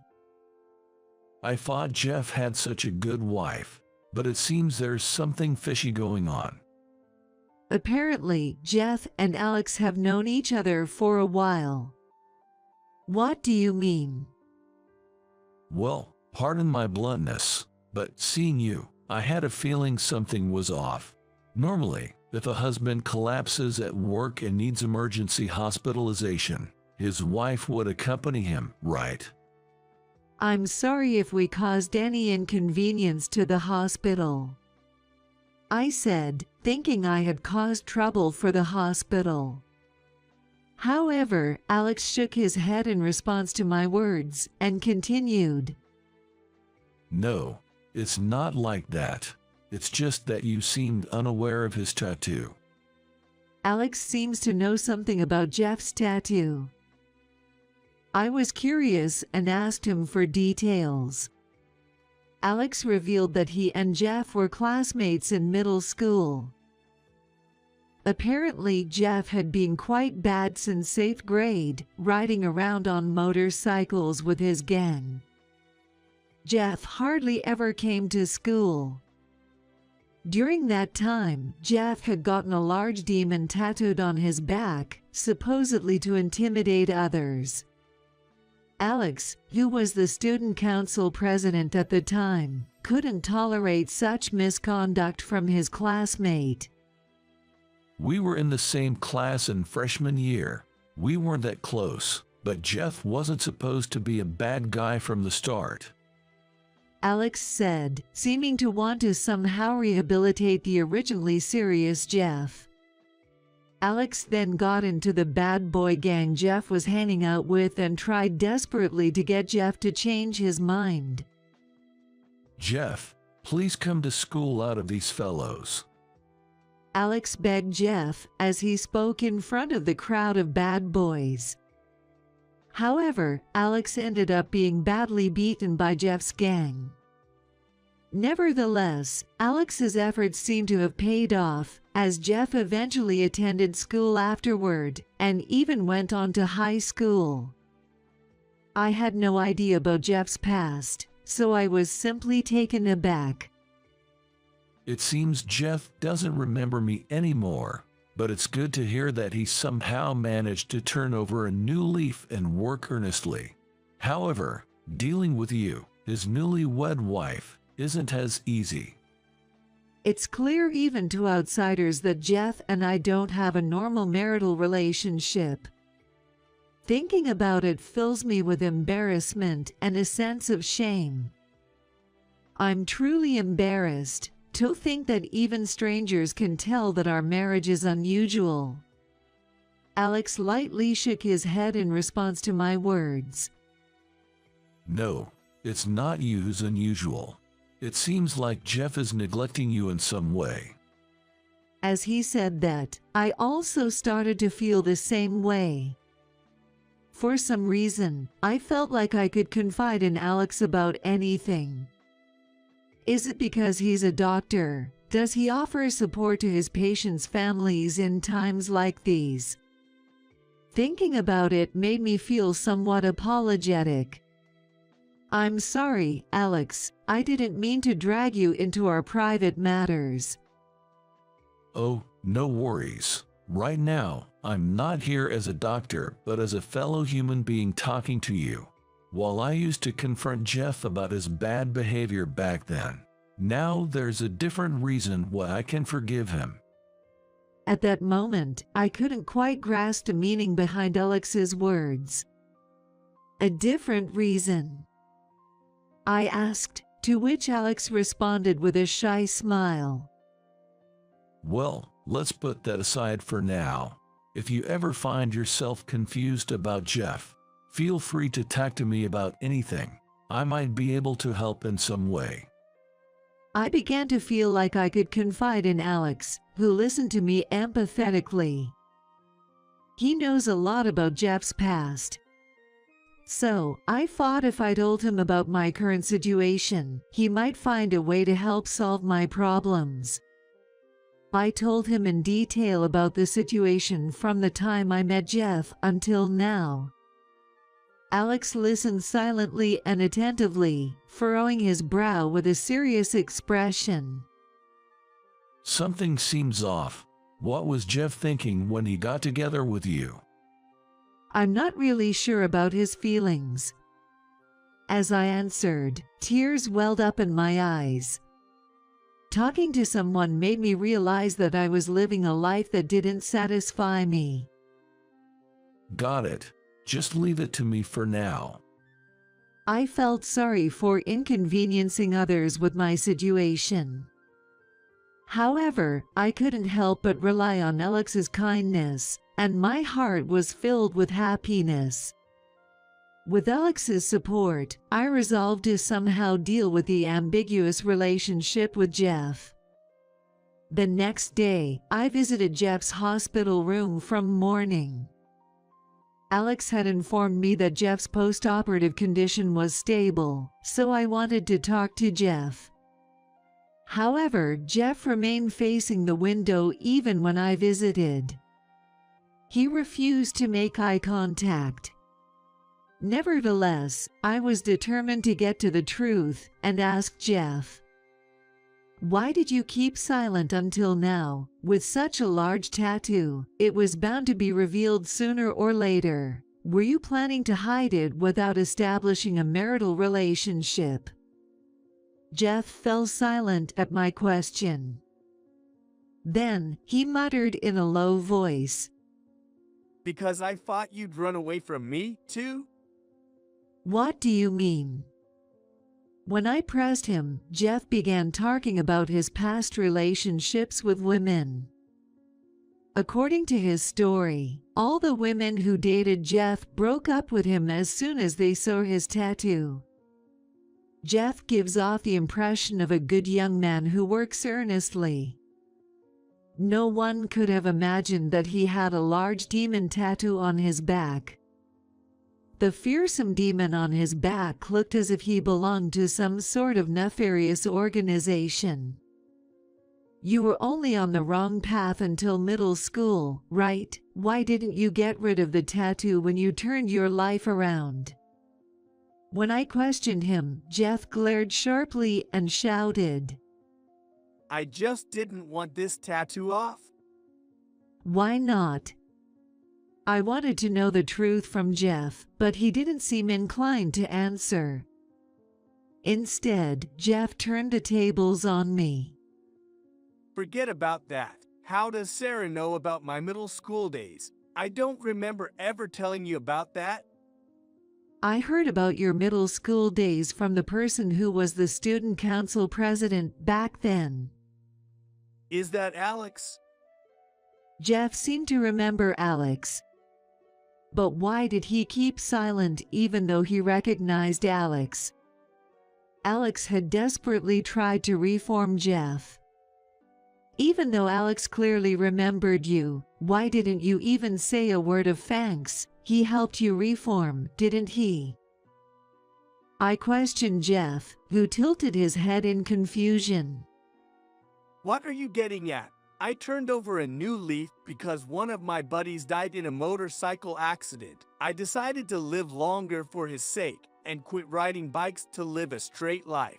This tattoo is something I got with him like a memento. The truth about the tattoo was revealed. Still, I couldn't shake off a feeling of dissatisfaction with Jeff's explanation. Why, Alex went out of his way to help you reform, despite facing resistance from your friends. It's awful of you to talk like it doesn't matter. Shut up!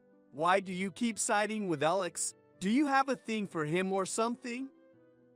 Jeff confronted me like that, but I didn't feel guilty about it at all. After all, there's no reason for Jeff to be jealous while we're in such an unconventional marital relationship. I decided it was time to clarify things, so I asked Jeff directly. Don't you like me? Why did we even get married in the first place? Well, Jeff seemed at a loss for words. I stared at Jeff with an expression that said I wouldn't budge until I got a clear answer. Well, spit it out. So, it's just that I lost both my parents over the past 2 to 3 years, and there's no one to take care of the household chores anymore. So, I figured I needed to get married to have someone to do that for me. To do that. I was shocked to learn the truth about why he married me. Feeling like I didn't want to talk about it anymore, I left the hospital room. As I exited, Alex was standing there. He guided me to the lobby, saying that Jeff shouldn't hear our conversation. It turned out just as I suspected. Shall we proceed with the plan? Yes. I decided to put into action what Alex had suggested, considering the worst-case scenario. 2 weeks passed. Today is the day Jeff is being discharged. However, since then, I haven't visited Jeff's hospital room even once, although I heard he was being discharged. I've been busy at work for these past 2 weeks. While Jeff was hospitalized, I had to handle various procedures as the acting president of the company. Even after Jeff is discharged, he'll have to rest at home for a while. Therefore, I prepared a day's worth of meals in the morning and continued working until the evening. Since Jeff's hospitalization, he and I have grown even more distant. With fewer face-to-face encounters, there's been less opportunity for us to argue. However, for the work I'm currently trying to carry out, it's actually better if I don't have to face Jeff. About a month after his discharge, Jeff, whose health had significantly improved, visited the company. As soon as Jeff entered the company, he looked around in astonishment at the drastic changes that had taken place internally. I discreetly observed the situation from the back office. What's going on? Everything, from the manufacturing machines to the desks for employees, it's all gone. Employees, noticing Jeff's surprised voice, all approached him. Thank you for everything you've done for us. What's going on? Jeff, unable to comprehend the situation, looked around anxiously. Seeing Jeff like that, the employees exchanged glances. Perhaps they were hesitating about who should break the news. Well, actually, our company has been merged with Devon Industries in the same area. Starting tomorrow, we'll be re-employed there. What? I never heard about this. Jeff's voice, surprised by the news of the merger, echoed throughout the entire office. Sensing it was about time, I stepped out in front of everyone. "Oh dear, I'm sorry, Jeff. It was a sudden decision, so I couldn't inform you sooner." What? How could you? A merger like this is a major issue, and it's common sense to consult with the president. Me first, isn't it? Jeff's face turned red with anger. Well, that's true, but unfortunately, things have gotten complicated. Saying so, I showed Jeff a photo. It was taken by a former employee who recently left the company. A photo of Jeff changing secretly in the men's changing room. It clearly showed a large demon tattoo on his back. The man who took the photo thought that the president here might be involved in something shady, so he consulted with other employees before leaving the company. And now, all the employees here also harbor distrust towards Jeff. His tattoo issue aside, there's more to the reasons. Actually, since we got married, Jeff has been leaving all the troublesome procedures at work to me. And during work hours, he's been sneaking out of the company to go gambling. There had been eyewitness reports from the neighbors, so I already knew about it. The photo taken by the former employee in the changing room captured Jeff changing when there was nobody around. It turns out the evidence was captured because that employee was delayed due to personal matters. After learning everything, other employees expressed their desire to quit, but that's when I decided to inform everyone about the merger. One of the employees addressed Jeff, saying, "Under someone like you, we can't continue. You push all the work onto your wife and act selfishly. And besides, having a flashy tattoo on your back, isn't that a question of integrity as a company executive?" All the surrounding employees nodded in agreement. Jeff looked flustered and muttered softly, "No, that's not it." Well, more than that, you, who can't even cherish your wife, don't have the qualification to lead so many people. Entering the room, it was Alex. "Alex, why did you come all the way here? It's none of your business." No, it's very much my business. I'm the one who recommended merging this place with our company. What the hell? Yes, it turns out the company we're merging with, Devon Industries, is run by Alex's brother as the CEO. So, Devon Industries is Alex's family business. Alex was empathetic, realizing that I shouldn't stay with Jeff any longer. Jeff falls short not only as a husband but also as a president. So I was burdened both personally and professionally. Taking all that into account, Alex came up with the plan this time. With both home and work suffering due to his negligence, Jeff found himself in a tough spot. Realizing he might lose everything, Jeff now showed a submissive attitude toward Alex. "Can I talk to you about something? Could I possibly join a company, too?" When I wondered what he was going to say, Jeff started asking Alex to hire him there. Everyone around gave Jeff disbelieving stares. Alex let out a sigh and placed his hand on Jeff's shoulder. Well, in that case, there's no point in everyone leaving this company. Also, it's about time you let Sarah go. She deserves better than you. Upon hearing this from Alex, Jeff quickly turned to me and interrogated. "Sarah, are you saying you want to leave me? How am I supposed to live if you're gone?"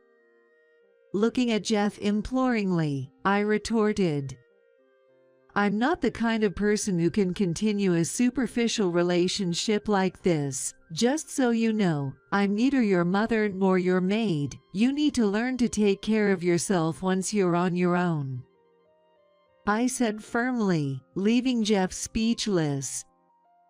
In that silence, I handed him the divorce papers, intending to finish it off. I decided to take Alex's advice and get a job as a caregiver at the hospital. I can support myself just fine from now on. So, let's get divorced. My words made Jeff suddenly flustered. Divorce? No, wait a minute, please. Even if it's okay for you, I can't survive alone without a job. So? Jeff, accept it. You think only about yourself without thinking about the other person's feelings. You need to be alone for a while and cool your head.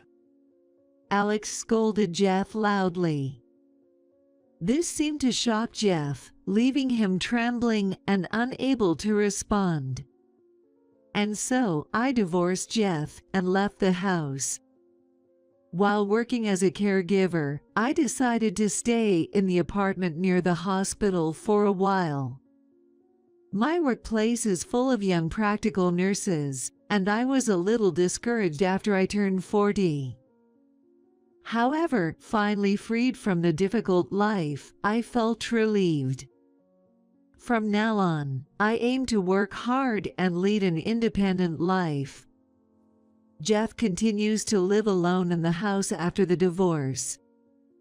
As for the company, all the employees moved away after it was absorbed by Devon Industries.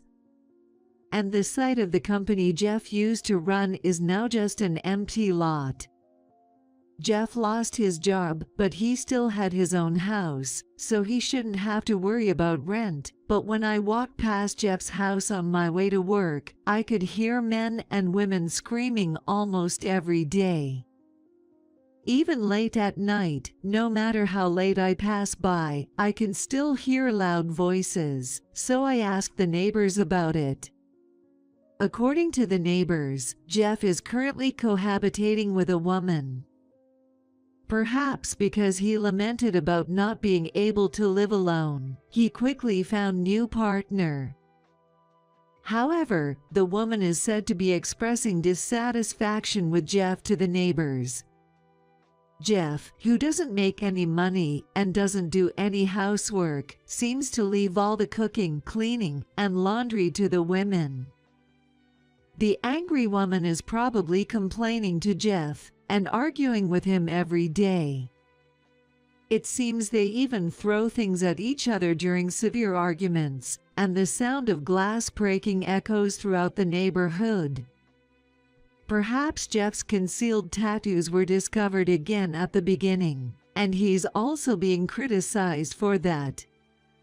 Men like Jeff seem to never learn, no matter who they end up with. The neighbors are apparently disturbed almost every day by the noise from Jeff's household until late at night. However, after a while, someone must have reported the noise disturbance to the police, and it seems Jeff was ordered to vacate the premises. According to the neighbors, the woman he was with also broke up with Jeff at the same time. By the way, I often see Jeff wrapped in a cardboard box in the park, probably because he hasn't even got a new job yet. With no fixed address, finding employment will be even more challenging for him. If he calls out to me, I will ignore him and run away. However, such worries will likely disappear in the future.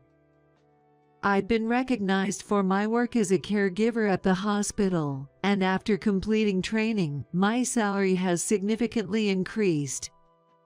They probably took into account my over 20 years of experience as well. I also moved to a new apartment and bought a car, considering the night shifts. From now on, since I'll be commuting by car, it's unlikely I'll bump into homeless Jeff unless something extraordinary happens. I often run into Alex at work. Thanks to Alex, I've become able to think positively about life. Now, I feel like I've completely regained my true self. Actually, Alex has also experienced divorce once and is currently single. Many colleagues speculate that Alex and I might remarry. However, I think I'm content with my current life. And I guess Alex, with his carefree personality, probably feels the same. I don't think Alex and I, who are similar in many ways, will ever start a romantic relationship again, but I want to continue being good friends and getting along well at the same workplace. It's rare to find a friend with whom you can discuss anything at this age. I sold it for $400,000, so I'm going on a trip abroad with my mistress. John's voice was inappropriately cheerful, making me blurt out, "What?" He called me while he was in the hospital. He sold the house for $400,000. What does that mean? That was a cherished home I inherited from my dad. And to openly declare he has a mistress, that's just insane. What do you mean you sold the house? What about Lisa? As soon as I mentioned their daughter, John snorted with laughter. I've always found her annoying. She acts so disrespectful towards adults. Of course, I'm leaving her behind. What a thing to say about his own daughter. I was filled with rage and shock at the news of him selling the house and running away with his mistress. My mind was reeling. I have to stop John. Even if he says he sold the house, it can't be handed over that quickly. I have to do something. My name is Emily, a 39-year-old housewife. I wish I could say I live a content life with my husband, John, a year older than me, and our 9-year-old daughter, Lisa, but our relationship is far from harmonious. Since our marriage, John's personality has gradually twisted, and I suspect he has been cheating for a year now. Without proof, I've been helpless, but John hasn't been very secretive about his affair. John, who works in a factory, heads out to drink somewhere 4 or 5 days a week after work. It might be with coworkers, but he didn't used to go out as much until a year ago. Moreover, he comes home with a distinctive perfume scent and has been preparing expensive bags and shoes I've never seen before. Of course, they're not for me, but for someone else, as he leaves with these gifts time and again. I've been too scared to confront him about his cheating, remaining timid and unable to act until I can gather proof. He's like a completely different person from the one I met. John and I met 10 years ago, got married after a year of dating. Drawn in by his kind and gentlemanly demeanor, and before I knew it, I was in love. He proposed on our first anniversary, and soon after, Lisa was born. It looked like a very happy marriage from the outside. Why did things turn out this way? The troubles began when Lisa turned 1. She became more active and curious about everything in the house, making childcare increasingly difficult. I was a full-time housewife and took care of Lisa all day. But sometimes I needed help from John when he finished work with bathing and meals. John helped with childcare at first because he was aware of being a father, but as it continued every day, he gradually became disgusted and stopped trying to get involved in childcare. I've been thinking, isn't this your job? You're the full-time housewife, so you should be able to handle the childcare on your own. Why does a tired man like me have to help out? Exploding with frustration, John spat out these harsh words and quickly retreated to his bedroom, leaving Lisa and me in the living room. I was deeply hurt by his words as I tried to calm down Lisa, who was going through her tantrum phase and crying about wearing her pajamas.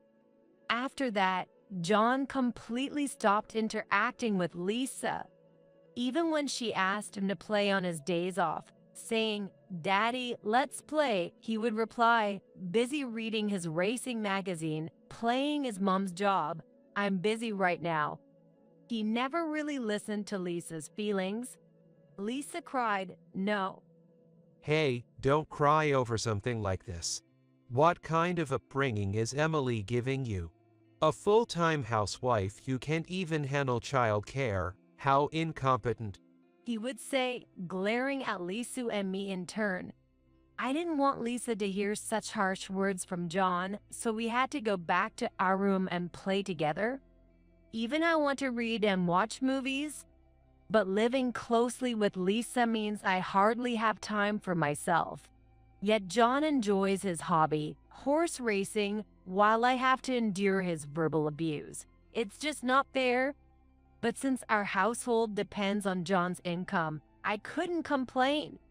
Without him, I wouldn't be able to provide for Lisa on my own. I was frustrated with myself. So John has been disinterested in parenting, living as he pleases. 8 years have passed, and Lisa is now 9 years old. John's harsh words never ceased, and the kind John from before is nowhere to be seen. I've been living with him solely for Lisa's sake, trying my best not to upset him. Mom, you're good at drawing. You should do it as a job. One day, while drawing with Lisa, she suddenly said this. Really? A job in drawing? I think your drawings are gentle and really beautiful. Lisa laughed cheerfully at the animal illustrations I had drawn. I've always enjoyed drawing, and there was a time when I even aimed to be a cartoonist. Realizing midway that the path to becoming a cartoonist was too tough, I gave up, but I still draw illustrations as a hobby. Lisa, I always show your drawings to my friends, Ashley and Samantha, and brag about them. They both say they're amazing and wish they had a mom who could draw like that. Despite her father, John, being difficult, Lisa has grown up to be honest and straightforward. Her personality is bright and the total opposite of my more introverted nature. She seems to have many friends at school and is favored by her teacher. I felt so proud that Lisa appreciated my drawings. Thinking that Lisa notices me boosted my confidence. Thank you. That means a lot to me. When I said that, Lisa smiled like a blooming flower again. Seeing Lisa smile makes me think I can keep enduring this life. I thought this quietly to myself. That night, John, as usual, came home drunk, collapsing in the living room right after entering. He was drunk. His drinking had become frequent, worryingly so. I sighed and pulled his jacket off the slumped over John, checking his pockets. What's this? Normally finding nothing but keys in his pocket, this time a piece of paper caught my attention. It was a receipt with a hotel name on it, clearly visible. This is definite proof of his cheating. I had been suspecting infidelity, but now I had physical evidence. Trying to calm my uneasy heart, I carefully stashed the receipt on a shelf. Then I started to think about how to confront John. The next day, still partly drunk, John left the house. After Lisa went to school, I was doing household chores as usual, but I couldn't stop thinking about yesterday's receipt. I had a hunch John was cheating, and it was my choice not to confront him about it. But now with concrete evidence, it's hard to continue pretending and live as a married couple in name only.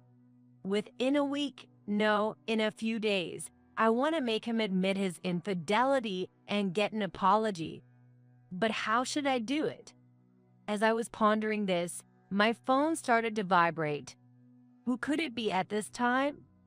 It was unusual to get a call during the day. Looking at my phone, I saw an unfamiliar number. With a sense of foreboding, I answered the call. Hello, is this Mrs. Murphy? Yes, that's me, but who is this? This is from State General Hospital. I'm afraid John has been brought in by ambulance. The call was from the biggest hospital in the area. The hospital staff explained that John had been brought in for emergency surgery due to a kidney issue, and that he would likely need a transplant as his condition was severe. Confused by the sudden news, I was asked by the doctor, "Are you all right?" Yes, can he do that kidney transplant? Yes, we'll start looking for a donor immediately if we find a match. Okay. Then we can proceed with the transplant surgery. Suddenly hearing that John was sick and needed a kidney transplant, my mind was in turmoil, but the doctor continued to explain the transplant procedure. We'll start checking for compatibility with potential donors. So please cooperate with this. I only understood half of what the doctor said, but it was clear John was in a serious condition. Despite his mistreatment and infidelity, I didn't wish for him to lose his life. I wanted him to survive if possible. I spent that night thinking about John's transplant surgery. After a few weeks, we found out the results for potential kidney donors, mostly family. To my surprise, I was the best match. John's parents were still alive but in poor health, unable to undergo surgery. As an only child and being in good health and blood type compatible, it turned out I was the best option for John. I'd be lying if I said I didn't hesitate. But I couldn't compare that to John's life. With that in mind, I decided to become John's kidney donor. When I explained to Lisa about John's condition and the transplant, she cheerfully said, "Got it. Take care and do your best." While I was hospitalized, Lisa would stay with her grandparents. Though they were in poor health, they were mostly able to manage at home. Lisa was happy to stay with her grandparents as she got along well with them. At least I can be at ease for a while.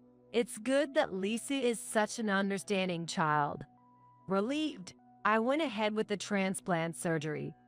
A week later, after signing the consent forms and undergoing health checks, I underwent the kidney transplant for John. The surgery was surprisingly straightforward, and I was in the hospital for about a week, while John stayed for about 10 days. Fortunately, there were no major health issues, and the recovery was smooth. The day before I was discharged, my phone rang again. Wondering who it could be this time, I answered. Hello, it's me. I heard a familiar voice and felt a shiver. It was John himself. Thinking he might thank me for being a donor, I asked, "Long time no see. How are you feeling post-surgery?" I expected him to say something like, "Thanks, Emily, I'm feeling better." But what I heard next was unexpected. "I'd like to talk about our house." John paused, suddenly bringing up the house, and I was taken aback. "I sold it for $400,000, so I'm going on a trip abroad with my mistress." John's voice was inappropriately cheerful, making me blurt out, "What?" He called during his hospital stay to say he sold the house for $400,000. What does that mean? That was a cherished home I inherited from my father, and to openly declare he has a mistress, that's just insane. What do you mean you sold the house? What about Lisa? As soon as I mentioned her daughter, John snorted with laughter. "I've always found her annoying. She acts so disrespectful towards adults. Of course, I'm leaving her behind." What a thing to say about his own daughter. I was filled with rage and shock at the news of him selling the house and running away with his mistress. My mind was reeling. I have to stop John. Even if he says he sold the house, it can't be handed over that quickly. I have to do something. John had already hung up the phone after saying going on a trip with his mistress. I was trying to make sense of what had happened with my confused mind. But no matter how much I thought about it, I couldn't believe he would sell our house, especially during his hospital stay. Shocked, my condition worsened, and my hospital stay was extended by a few days. Feeling utterly defeated, I lay on my bed, helplessly thinking about the future. I should call Lisa first. Without the house, Lisa and I would have nowhere to go. The bold declaration of having a mistress was infuriating, but what concerned me most was Lisa. I called the home of John's parents, and his mother answered. She quickly put Lisa on the phone. Hello, Lisa. I'm sorry. It looks like my hospital stay is going to be longer. Are you okay? Not too lonely. I heard about your dad selling the house. We don't have a place to go back to now. I rapidly asked, worried about Lisa. Then Lisa answered with a bright voice. Mom, it's okay. I've taken care of it. What? I was puzzled by Lisa's words about having taken care of it. Dad told me he asked his mistress to sell the house, but actually, Grandma and Grandpa. Lisa detailed the events that had occurred during my hospital stay. I was stunned, as unexpected developments had unfolded without my knowledge. So, Mom, just rest easy. I'm okay. Thank you. Lisa's responsible words encouraged me, and I finally managed to calm down a bit. However, if what Lisa was saying was true, I wondered what was happening with John and his mistress now. Curious, but reminding myself that rest was crucial, I fell asleep. 3 days later, fully recovered, I headed to my in-laws' house. Mom, welcome back. Lisa ran up to me with a happy face, with Grandma smiling softly behind her. Speaking of which, John really did something outrageous. I'm sorry, Emily. My father-in-law apologized to me with a stern face. With such wonderful parents, why did John turn out this way? No, it's my fault for going along with everything without saying anything.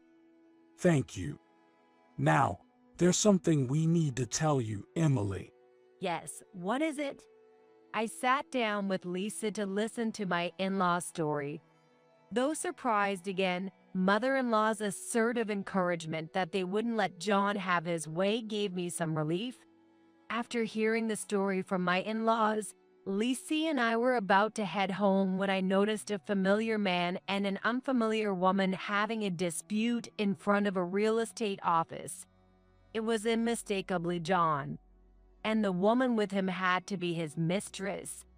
John was in sweats, his hair a mess, and his mistress was in a short skirt and one high heel, barefaced. Hey, fix this. How come the house isn't selling? What about my $400,000?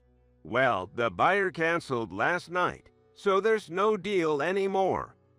Why the cancellation? Damn it. John was stomping his feet, and his mistress was shrieking beside him, drawing startled looks from passersby. Lisa and I were shocked, but realized it was about us, and we approached John and his mistress. What are you doing here? Startled by my sudden approach, John and his mistress exclaimed in surprise. Oh, it's you. I get it. You did this, didn't you? You convinced the buyer not to go through with it. That's ridiculous. What are you even talking about? As John and his mistress hurled insults, I shielded Lisa behind me. The real estate agent was bewildered, so I stepped forward and said, I'm his wife. The agent responded with a stunned "Oh." Are you kidding me with this cancellation? Because of you, we had to turn back right before getting on the plane, and now we can't buy a new house. And there's the debt I incurred for her. John pointed at his mistress when he mentioned her. So, that's it. Now I understand John's scheme. He tried to sell the house to pay the debt of the money he had spent on his mistress and to buy a new house to live in with her.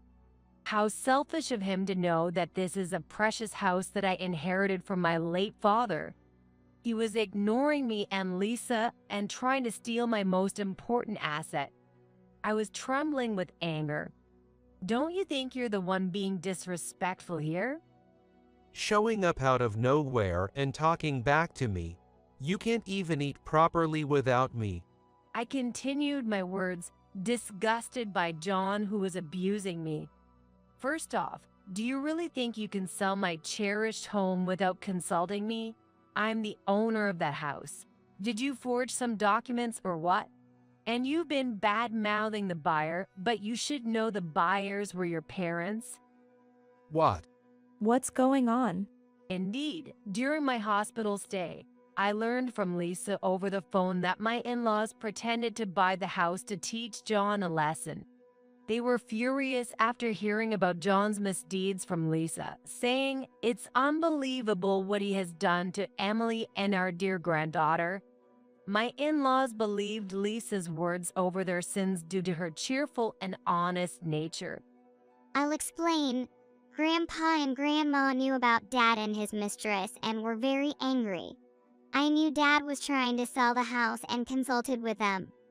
The house is an important one that my mom inherited, and they said it shouldn't be sold so easily. So, they tried to buy it themselves before anyone else could. Lisa confidently stepped forward to narrate the events. What the hell are they doing to their own son? Damn old man and woman. And you too, ya child meddling in adult affairs shows what poor parenting you've had. John, losing his composure, scoffed. Lisa remained composed against John's outburst.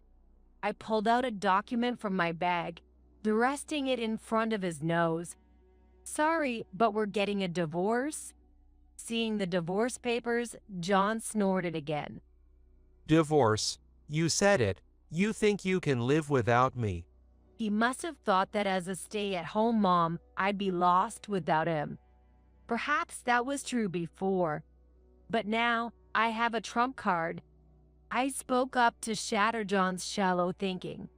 No need to worry. Your parents have decided to give me a pre-death gift. Pre-death gift? What's that? John and his mistress were bewildered. Indeed, this morning, my in-laws told me about a pre-death gift. Before it was too late, as their health was failing. They wanted to give me a part of their assets.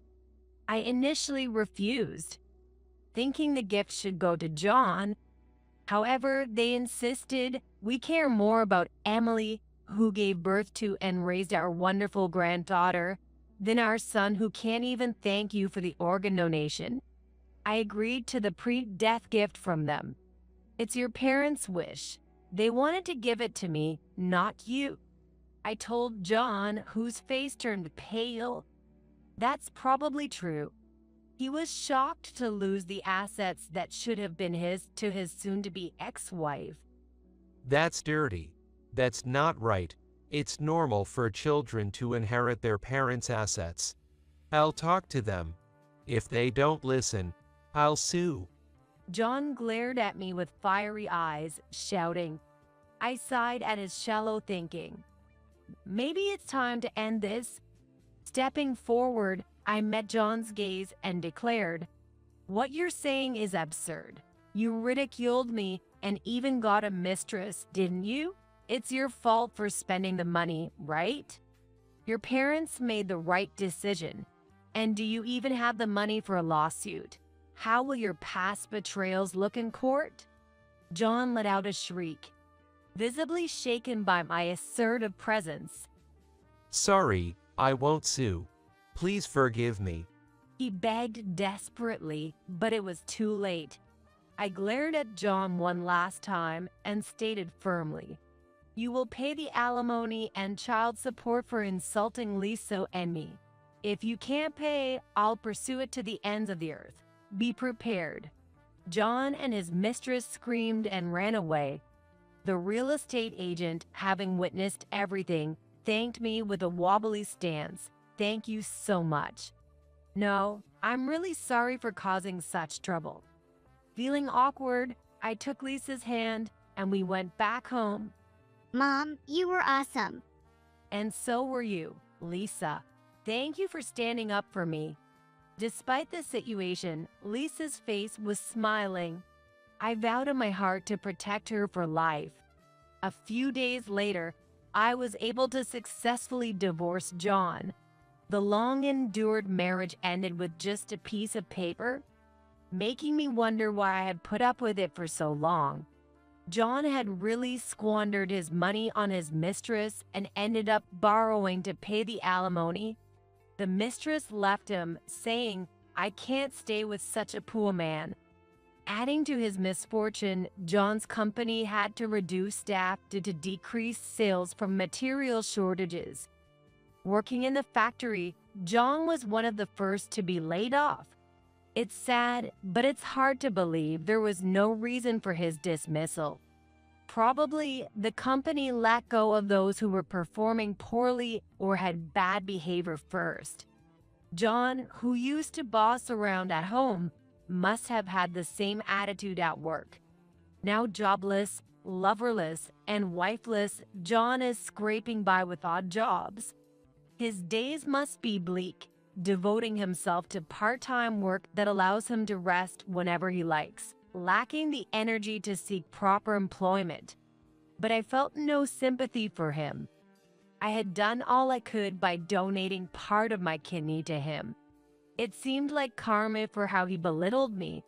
He should just work hard to pay off his debts. As for me, I started making a living with the assets inherited from my in-laws and began working as an illustrator. It all started when Lisa complimented me on how good I was at drawing. While the orders are still few, my clients say my work is meticulous and skilled. I plan to increase my clientele and raise Lisa proudly. I'm Ashley, 28 years old. I got married to a colleague who had been working at the same company before me, about 2 years ago. My husband Noah, who is 2 years older, was the one who made the first confession of love. We couldn't have children for a while after getting married, but thinking it was about time given our ages, we started trying to conceive and successfully became pregnant. We're expecting the baby by the end of this year. Now that my morning sickness has settled, I've entered the stable mid-pregnancy stage, so I'm starting to think about various preparations for childbirth. I lost my parents early, so I am deeply grateful to his parents, George and Madeline.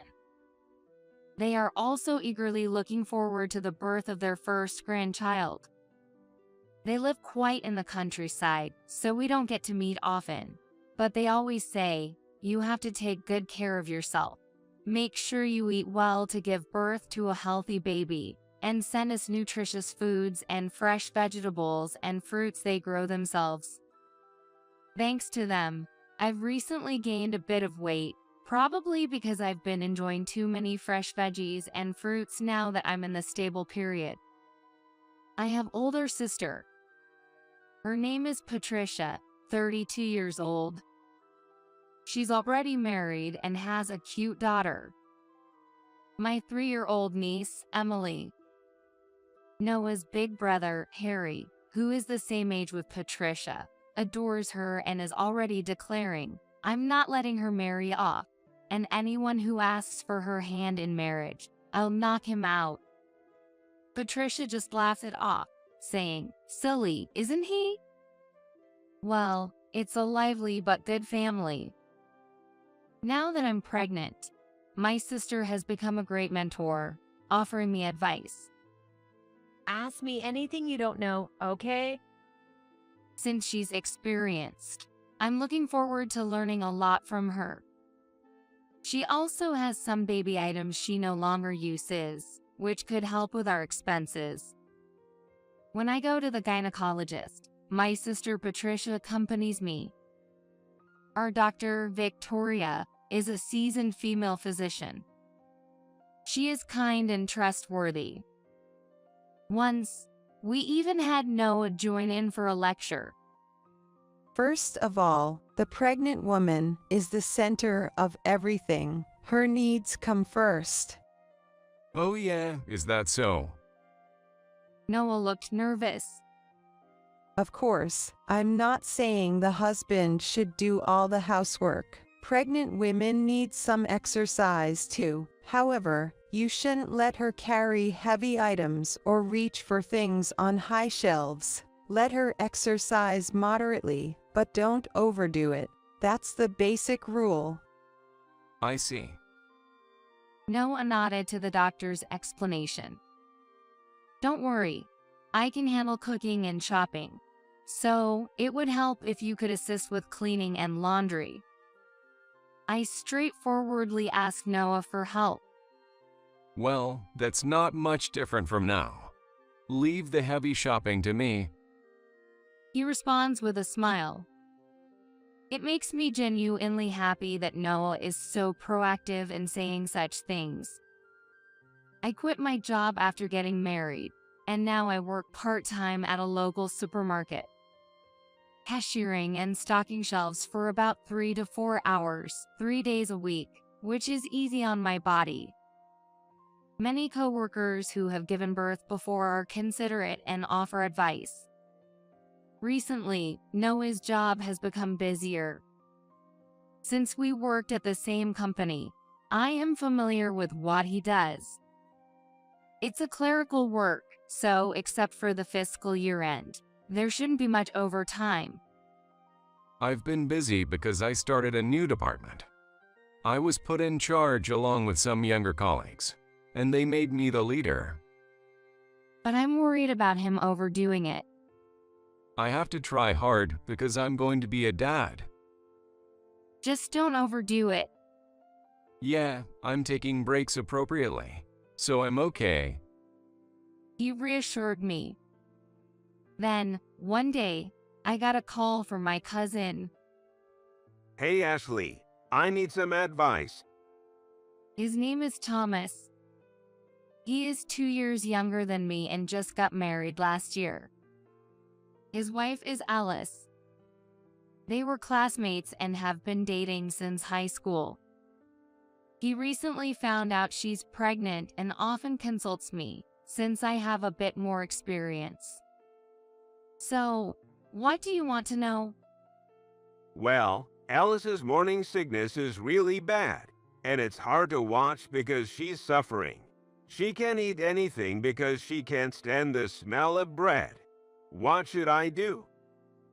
Silly, isn't it? If she can't eat bread, let her eat cake, right? That's like saying Let Them Eat Cake by Marie Antoinette, or a cake logic. Anyway, seriously, tell me, how were you at that time? I just gave up on things that smelled bad and ate what I wanted to eat. Also, I made sure to drink plenty of fluids. Oh yeah, having mint-flavored chewing gum or candy helped me feel better. Okay, got it. Thanks, Ashley. If anything else comes up, I'll call you. If my older sister Patricia is mentoring me about childbirth, then my cousin Thomas is my protege. Our houses are close, and since he runs his own business, it's easy for him to find time. So we had many opportunities to meet even before he was married. On the other hand, my husband Noah started working more weekends, saying it was due to his job. He wanted to sort through the documents he collected during the week all at once on his days off. Lately, we've been spending less time together, and I've felt Noah's attitude changing. One night, upset about his frequent holiday work, I complained. Can't you do something about work? You said you'd support me with the housework, but I'm doing it all. My belly has grown so much that even cutting my nails has become a challenge. This is an important time for my job. Couldn't you support me a bit? Instead of just ignoring my requests, he started demanding support from me. I understand, but it's hard for me too. My belly is already this big. I'm trying hard for our child too. Don't just push your own agenda on me. And what? I heard you've been meeting a man outside recently. What? A man? Oh, that's just my cousin Thomas. He helps me with shopping when you're not around. Cousin, really? It seems like you've been meeting him several times for a while now. He's family, so of course we meet. Well, just bear with it a little longer. We remained somewhat strained as the due date approached. Then the labor pains started, and I headed to the hospital. Patricia accompanied me to the hospital. The birth canal is already open, so let's go straight to preparations for delivery. After you give birth, you'll be admitted for postnatal care.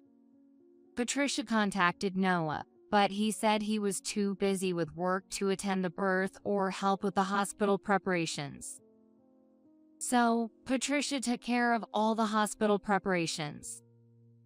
5 hours after arriving at the hospital, I successfully gave birth to a baby boy. Despite the excruciating pain, the midwife said it was a very smooth delivery, and seeing my baby's cute face even made me think it was a good experience. That night, Noah came to the hospital. Give Ashley some praise for her hard work. You should hold him too. The doctor Victoria spoke to Noah with a smile. I was exhausted in bed, but I imagined Noah's happy face. However, Noah didn't smile and remained silent even as he looked at the baby. Then, Noah muttered something. Is this really my child? What? What are you saying? Is that your first question? I was dumbfounded. He'll grow on her. Trying to compose myself, I followed up with what Victoria had said. This is our child. Let's work hard to raise him. Even so, Noah was expressionless. Then, suddenly, he said, Doctor, I have a request. Please do a DNA test on the baby. What? I was speechless at Noah's words. For a moment, I didn't understand what was happening. Considering a DNA testing, does he really doubt he's the father? That's ridiculous. Victoria was also taken aback.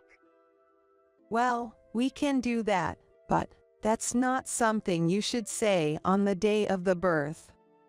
She tried to dismiss him, but Please, by all means. Noah was adamant and requested the test. Do you doubt me? That's terrible. Really terrible. Postpartum pain forgotten. I shouted loudly. I just want to know the truth. If it confirms the child is really mine, that's all that matters. I'll be relieved. Or is there some reason you're worried about the test? Is he suggesting I have something to hide? Really terrible. I'm not asking for gratitude, but demanding a DNA test all of a sudden is the worst. Sensing the futile argument brewing, Victoria intervened. Let's do the test. She agreed, albeit reluctantly. I was unhappy, but since I knew the child was definitely mine and Noah's, I decided to accept the challenge if he insisted that far. When Noah left the room, I broke down in tears. I had thought Noah would be happy. Instead, the fact that he doubted me enough to demand a DNA test. Later, as Noah had requested, we did the DNA test and decided to discuss the results when Noah visited the hospital the following weekend. On the day of the report, Noah appeared unusually calm. In the hospital room, Victoria pulled out the report. I'll just tell you the conclusion. Okay. The result of the test shows that the likelihood that Noah is the father of the boy is... Victoria paused to take a breath, then announced. 0%. This child is not Noah's biological son. What? I was speechless and nearly fainted. That can't be. I can't think of any reason why. Yet, how could this be? My mind went blank. Noah smirked and said, I knew it. Then he said triumphantly, You're trying to pin a child from an affair on me, aren't you?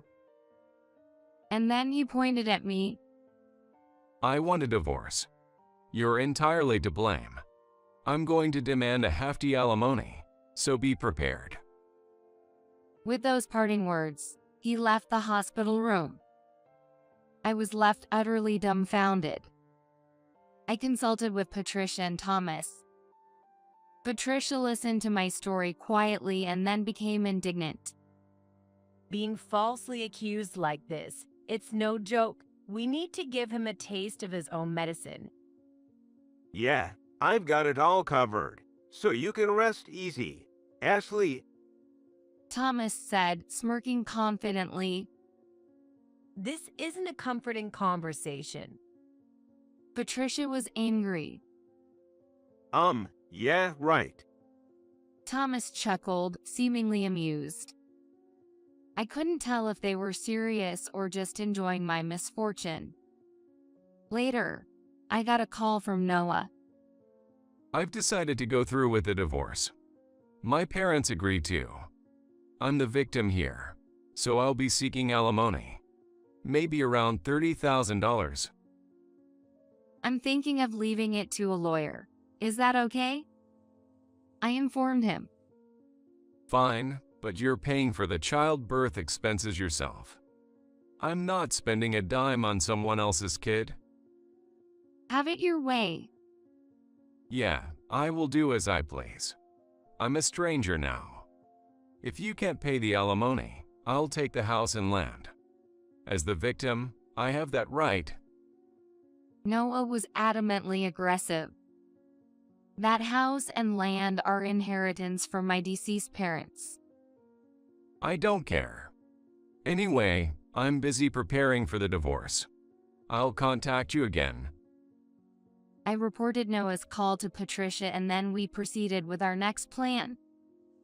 I was soon to be discharged from the hospital, and my cousin Thomas came to pick me up in his car. Good job. How are you feeling? Yeah, I'm feeling much better, but I have to keep going for this little one's sake. I gazed down at the small life wrapped in a baby blanket. Right, I've got it all covered.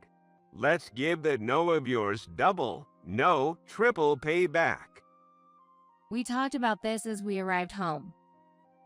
My house, which I hadn't seen in a while, looked completely different. Noah had moved all his belongings out. The empty room only had the baby items I had prepared left behind. And there was a note from my husband. The note read, "I'm leaving the house. I won't come back. I'm not returning to my parents' house either, so don't bother looking for me. Only contact me if necessary."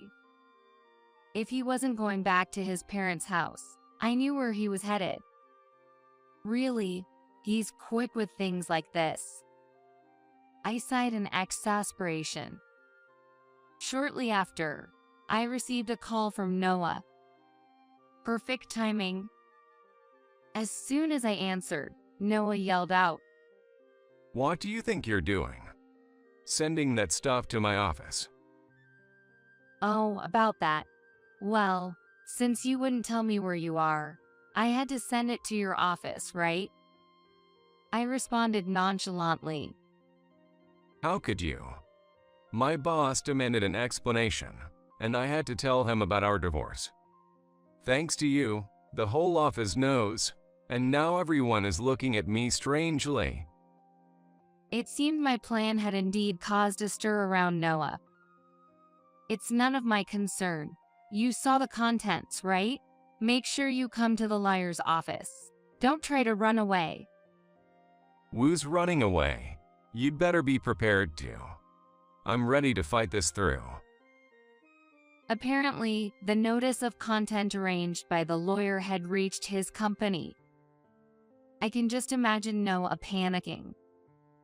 Yes, Noah's encirclement is nearly complete. And then, we had a discussion about the divorce at the lawyer's office.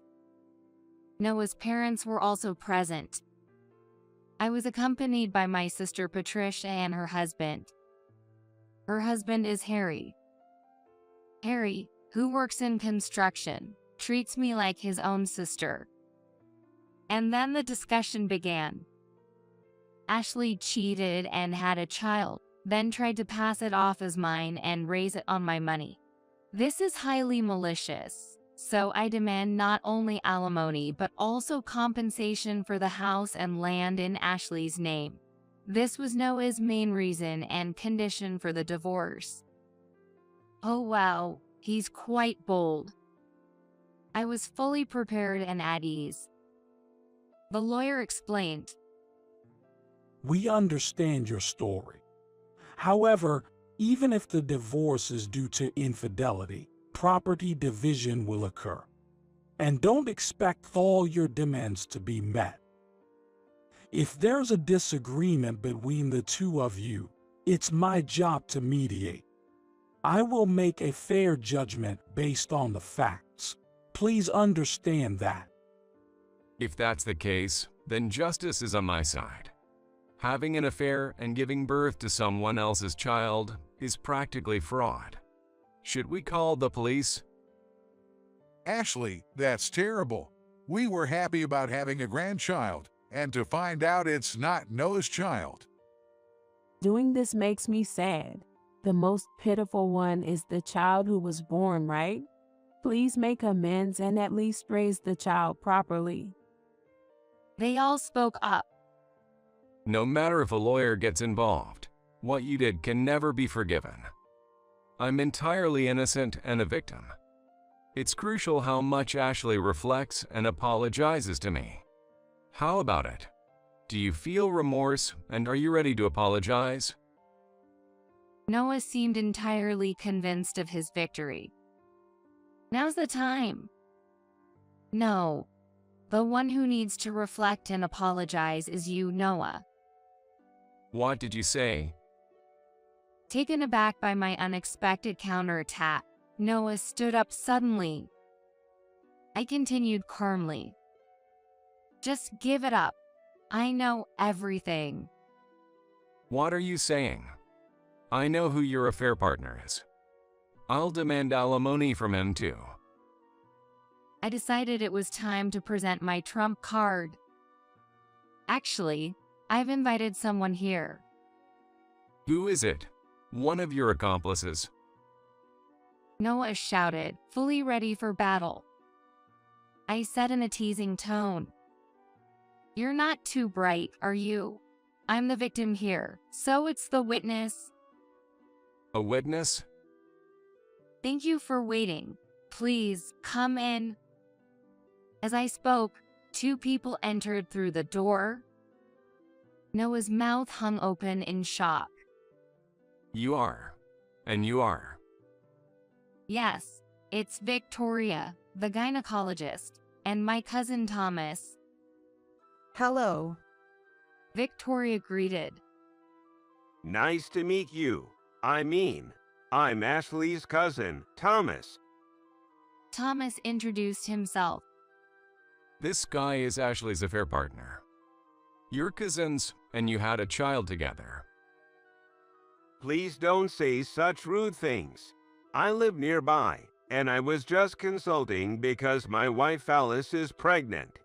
I've always seen Ashley like a friend, never as a woman. Hey, that's a bit rude, isn't it, Thomas? I'll have to scold you later. I'd like to say my piece soon. Victoria interjected with a wry smile. Sorry, Victoria, please go ahead. I urged her to explain. Thank you. So, to put it simply, the baby is undoubtedly Noah's and Ashley's child, according to the DNA test results. What? Noah exclaimed in shock. But at that time, you said it wasn't my child. You bribed the lab technician to falsify the results. When my husband, who is the hospital's chairman, confronted the technician, he broke down crying and confessed everything. We even recorded that confession. I might confess to if confronted by her husband. Damn it. Noah bit his lip. Patricia thought the test results were suspicious and brought your hair to request another test. Normally, we don't do that, but I got convinced after talking to her, Ashley's sister, and the retest confirmed the baby is indeed both of yours. And the technician who colluded with you has been fired. It's a matter of our hospital's credibility. George was shocked by this. Noah, why would you do such a thing? George stood up and confronted Noah. That's, Instead of Noah, Patricia answered for him. That's because Noah was the one having an affair? What? His parents gasped and were speechless. When we went shopping in the city, Patricia saw Noah walking with an unknown woman. It was Saturday, and when she checked with Ashley, she said Noah was supposed to be working that day. So it seemed suspicious, and she asked Thomas to look into it. Turn 2, Thomas said proudly. Yeah, actually, I used to work part-time at a detective agency during my student days, so I'm good at investigations. He began bragging. And then we found plenty of evidence of the affair. Here's a recording of that time. With that, Patricia played the voice recorder. It captured Noah and another woman's voices. We'll get her DNA test and fake it as someone else's child. That way, it'll serve as evidence of the affair. There's a suitable guy. He's supposedly a cousin, but we have photos and can frame it as an affair. If it works out, I can push all the blame onto Ashley and get a divorce. I'll get alimony, and since she had a child, I can claim the house and land too. I'm the tragic hero. There's no problem with you and me being together. How's that? I'm a genius, right? More like a villain than a genius, you know. You're like a bad guy from a drama, aren't you? Their laughter followed on the recording. Stopping the recorder, Thomas added, Your partner is a younger colleague from your own team at work. Noah's face turned pale. With such compelling evidence presented, there was no room for him to argue. Well, now that the facts are clear, it's my turn. The lawyer said with a smirk. Then, pulling various documents from an envelope, he began to explain. Here are Ashley's demands. She requests a divorce from Noah. She has stated that she will not pursue the matter of the DNA test falsification, so we will not address it here. We will seek alimony from Noah and the woman he was involved with. Additionally, we will demand property division and child support from Noah. His parents were utterly stunned by the unexpected turn of events. Noah, intensely questioned by Patricia and me, was utterly devastated. I filled out the divorce papers, signed my part, and had Noah write his portion. The completed divorce papers were promptly submitted by the lawyer. After leaving the office, we celebrated with drinks at a nearby bar, and thus, I divorced Noah. I received a substantial amount in alimony and a lump sum for child support. By the way, I named my son Adam. It seems his parents had advanced the money. Noah was completely cut off from his parents. He is said to be repaying the debt little by little. Noah's affair partner was a woman from his company. Their affair during work hours came to light, and both were dismissed for violating company policies. Abandoned by that woman, he struggled to find new employment and is now working part-time at a gas station. I live with my son, Adam. He's still young, so I've taken a leave of absence to focus on childcare. It looks like we'll manage with the alimony for a while. Adam is adorable, and as I took photos and videos, my cousin Thomas edited them and uploaded them to a video site. This unexpectedly became quite popular. Thanks to the site's popularity, I even started earning money from the videos. The earnings were substantial, so I decided to save for Adam's future. My parenting is supported by those around me. Patricia, of course, and the ladies from my part-time job also helped. Especially the ladies, who would shop at the supermarket on my behalf when I couldn't go out. And the manager would deliver them to my home. In fact, the manager, who was also divorced, was encouraged by the ladies to get closer to me. When Adam turned 1, the manager proposed to me. Despite being a manager, he's down to earth, works hard, and treats everyone equally, which I really appreciated. Since he always delivered groceries to our home, it didn't take long for my fondness to turn into affection. I happily accepted his proposal.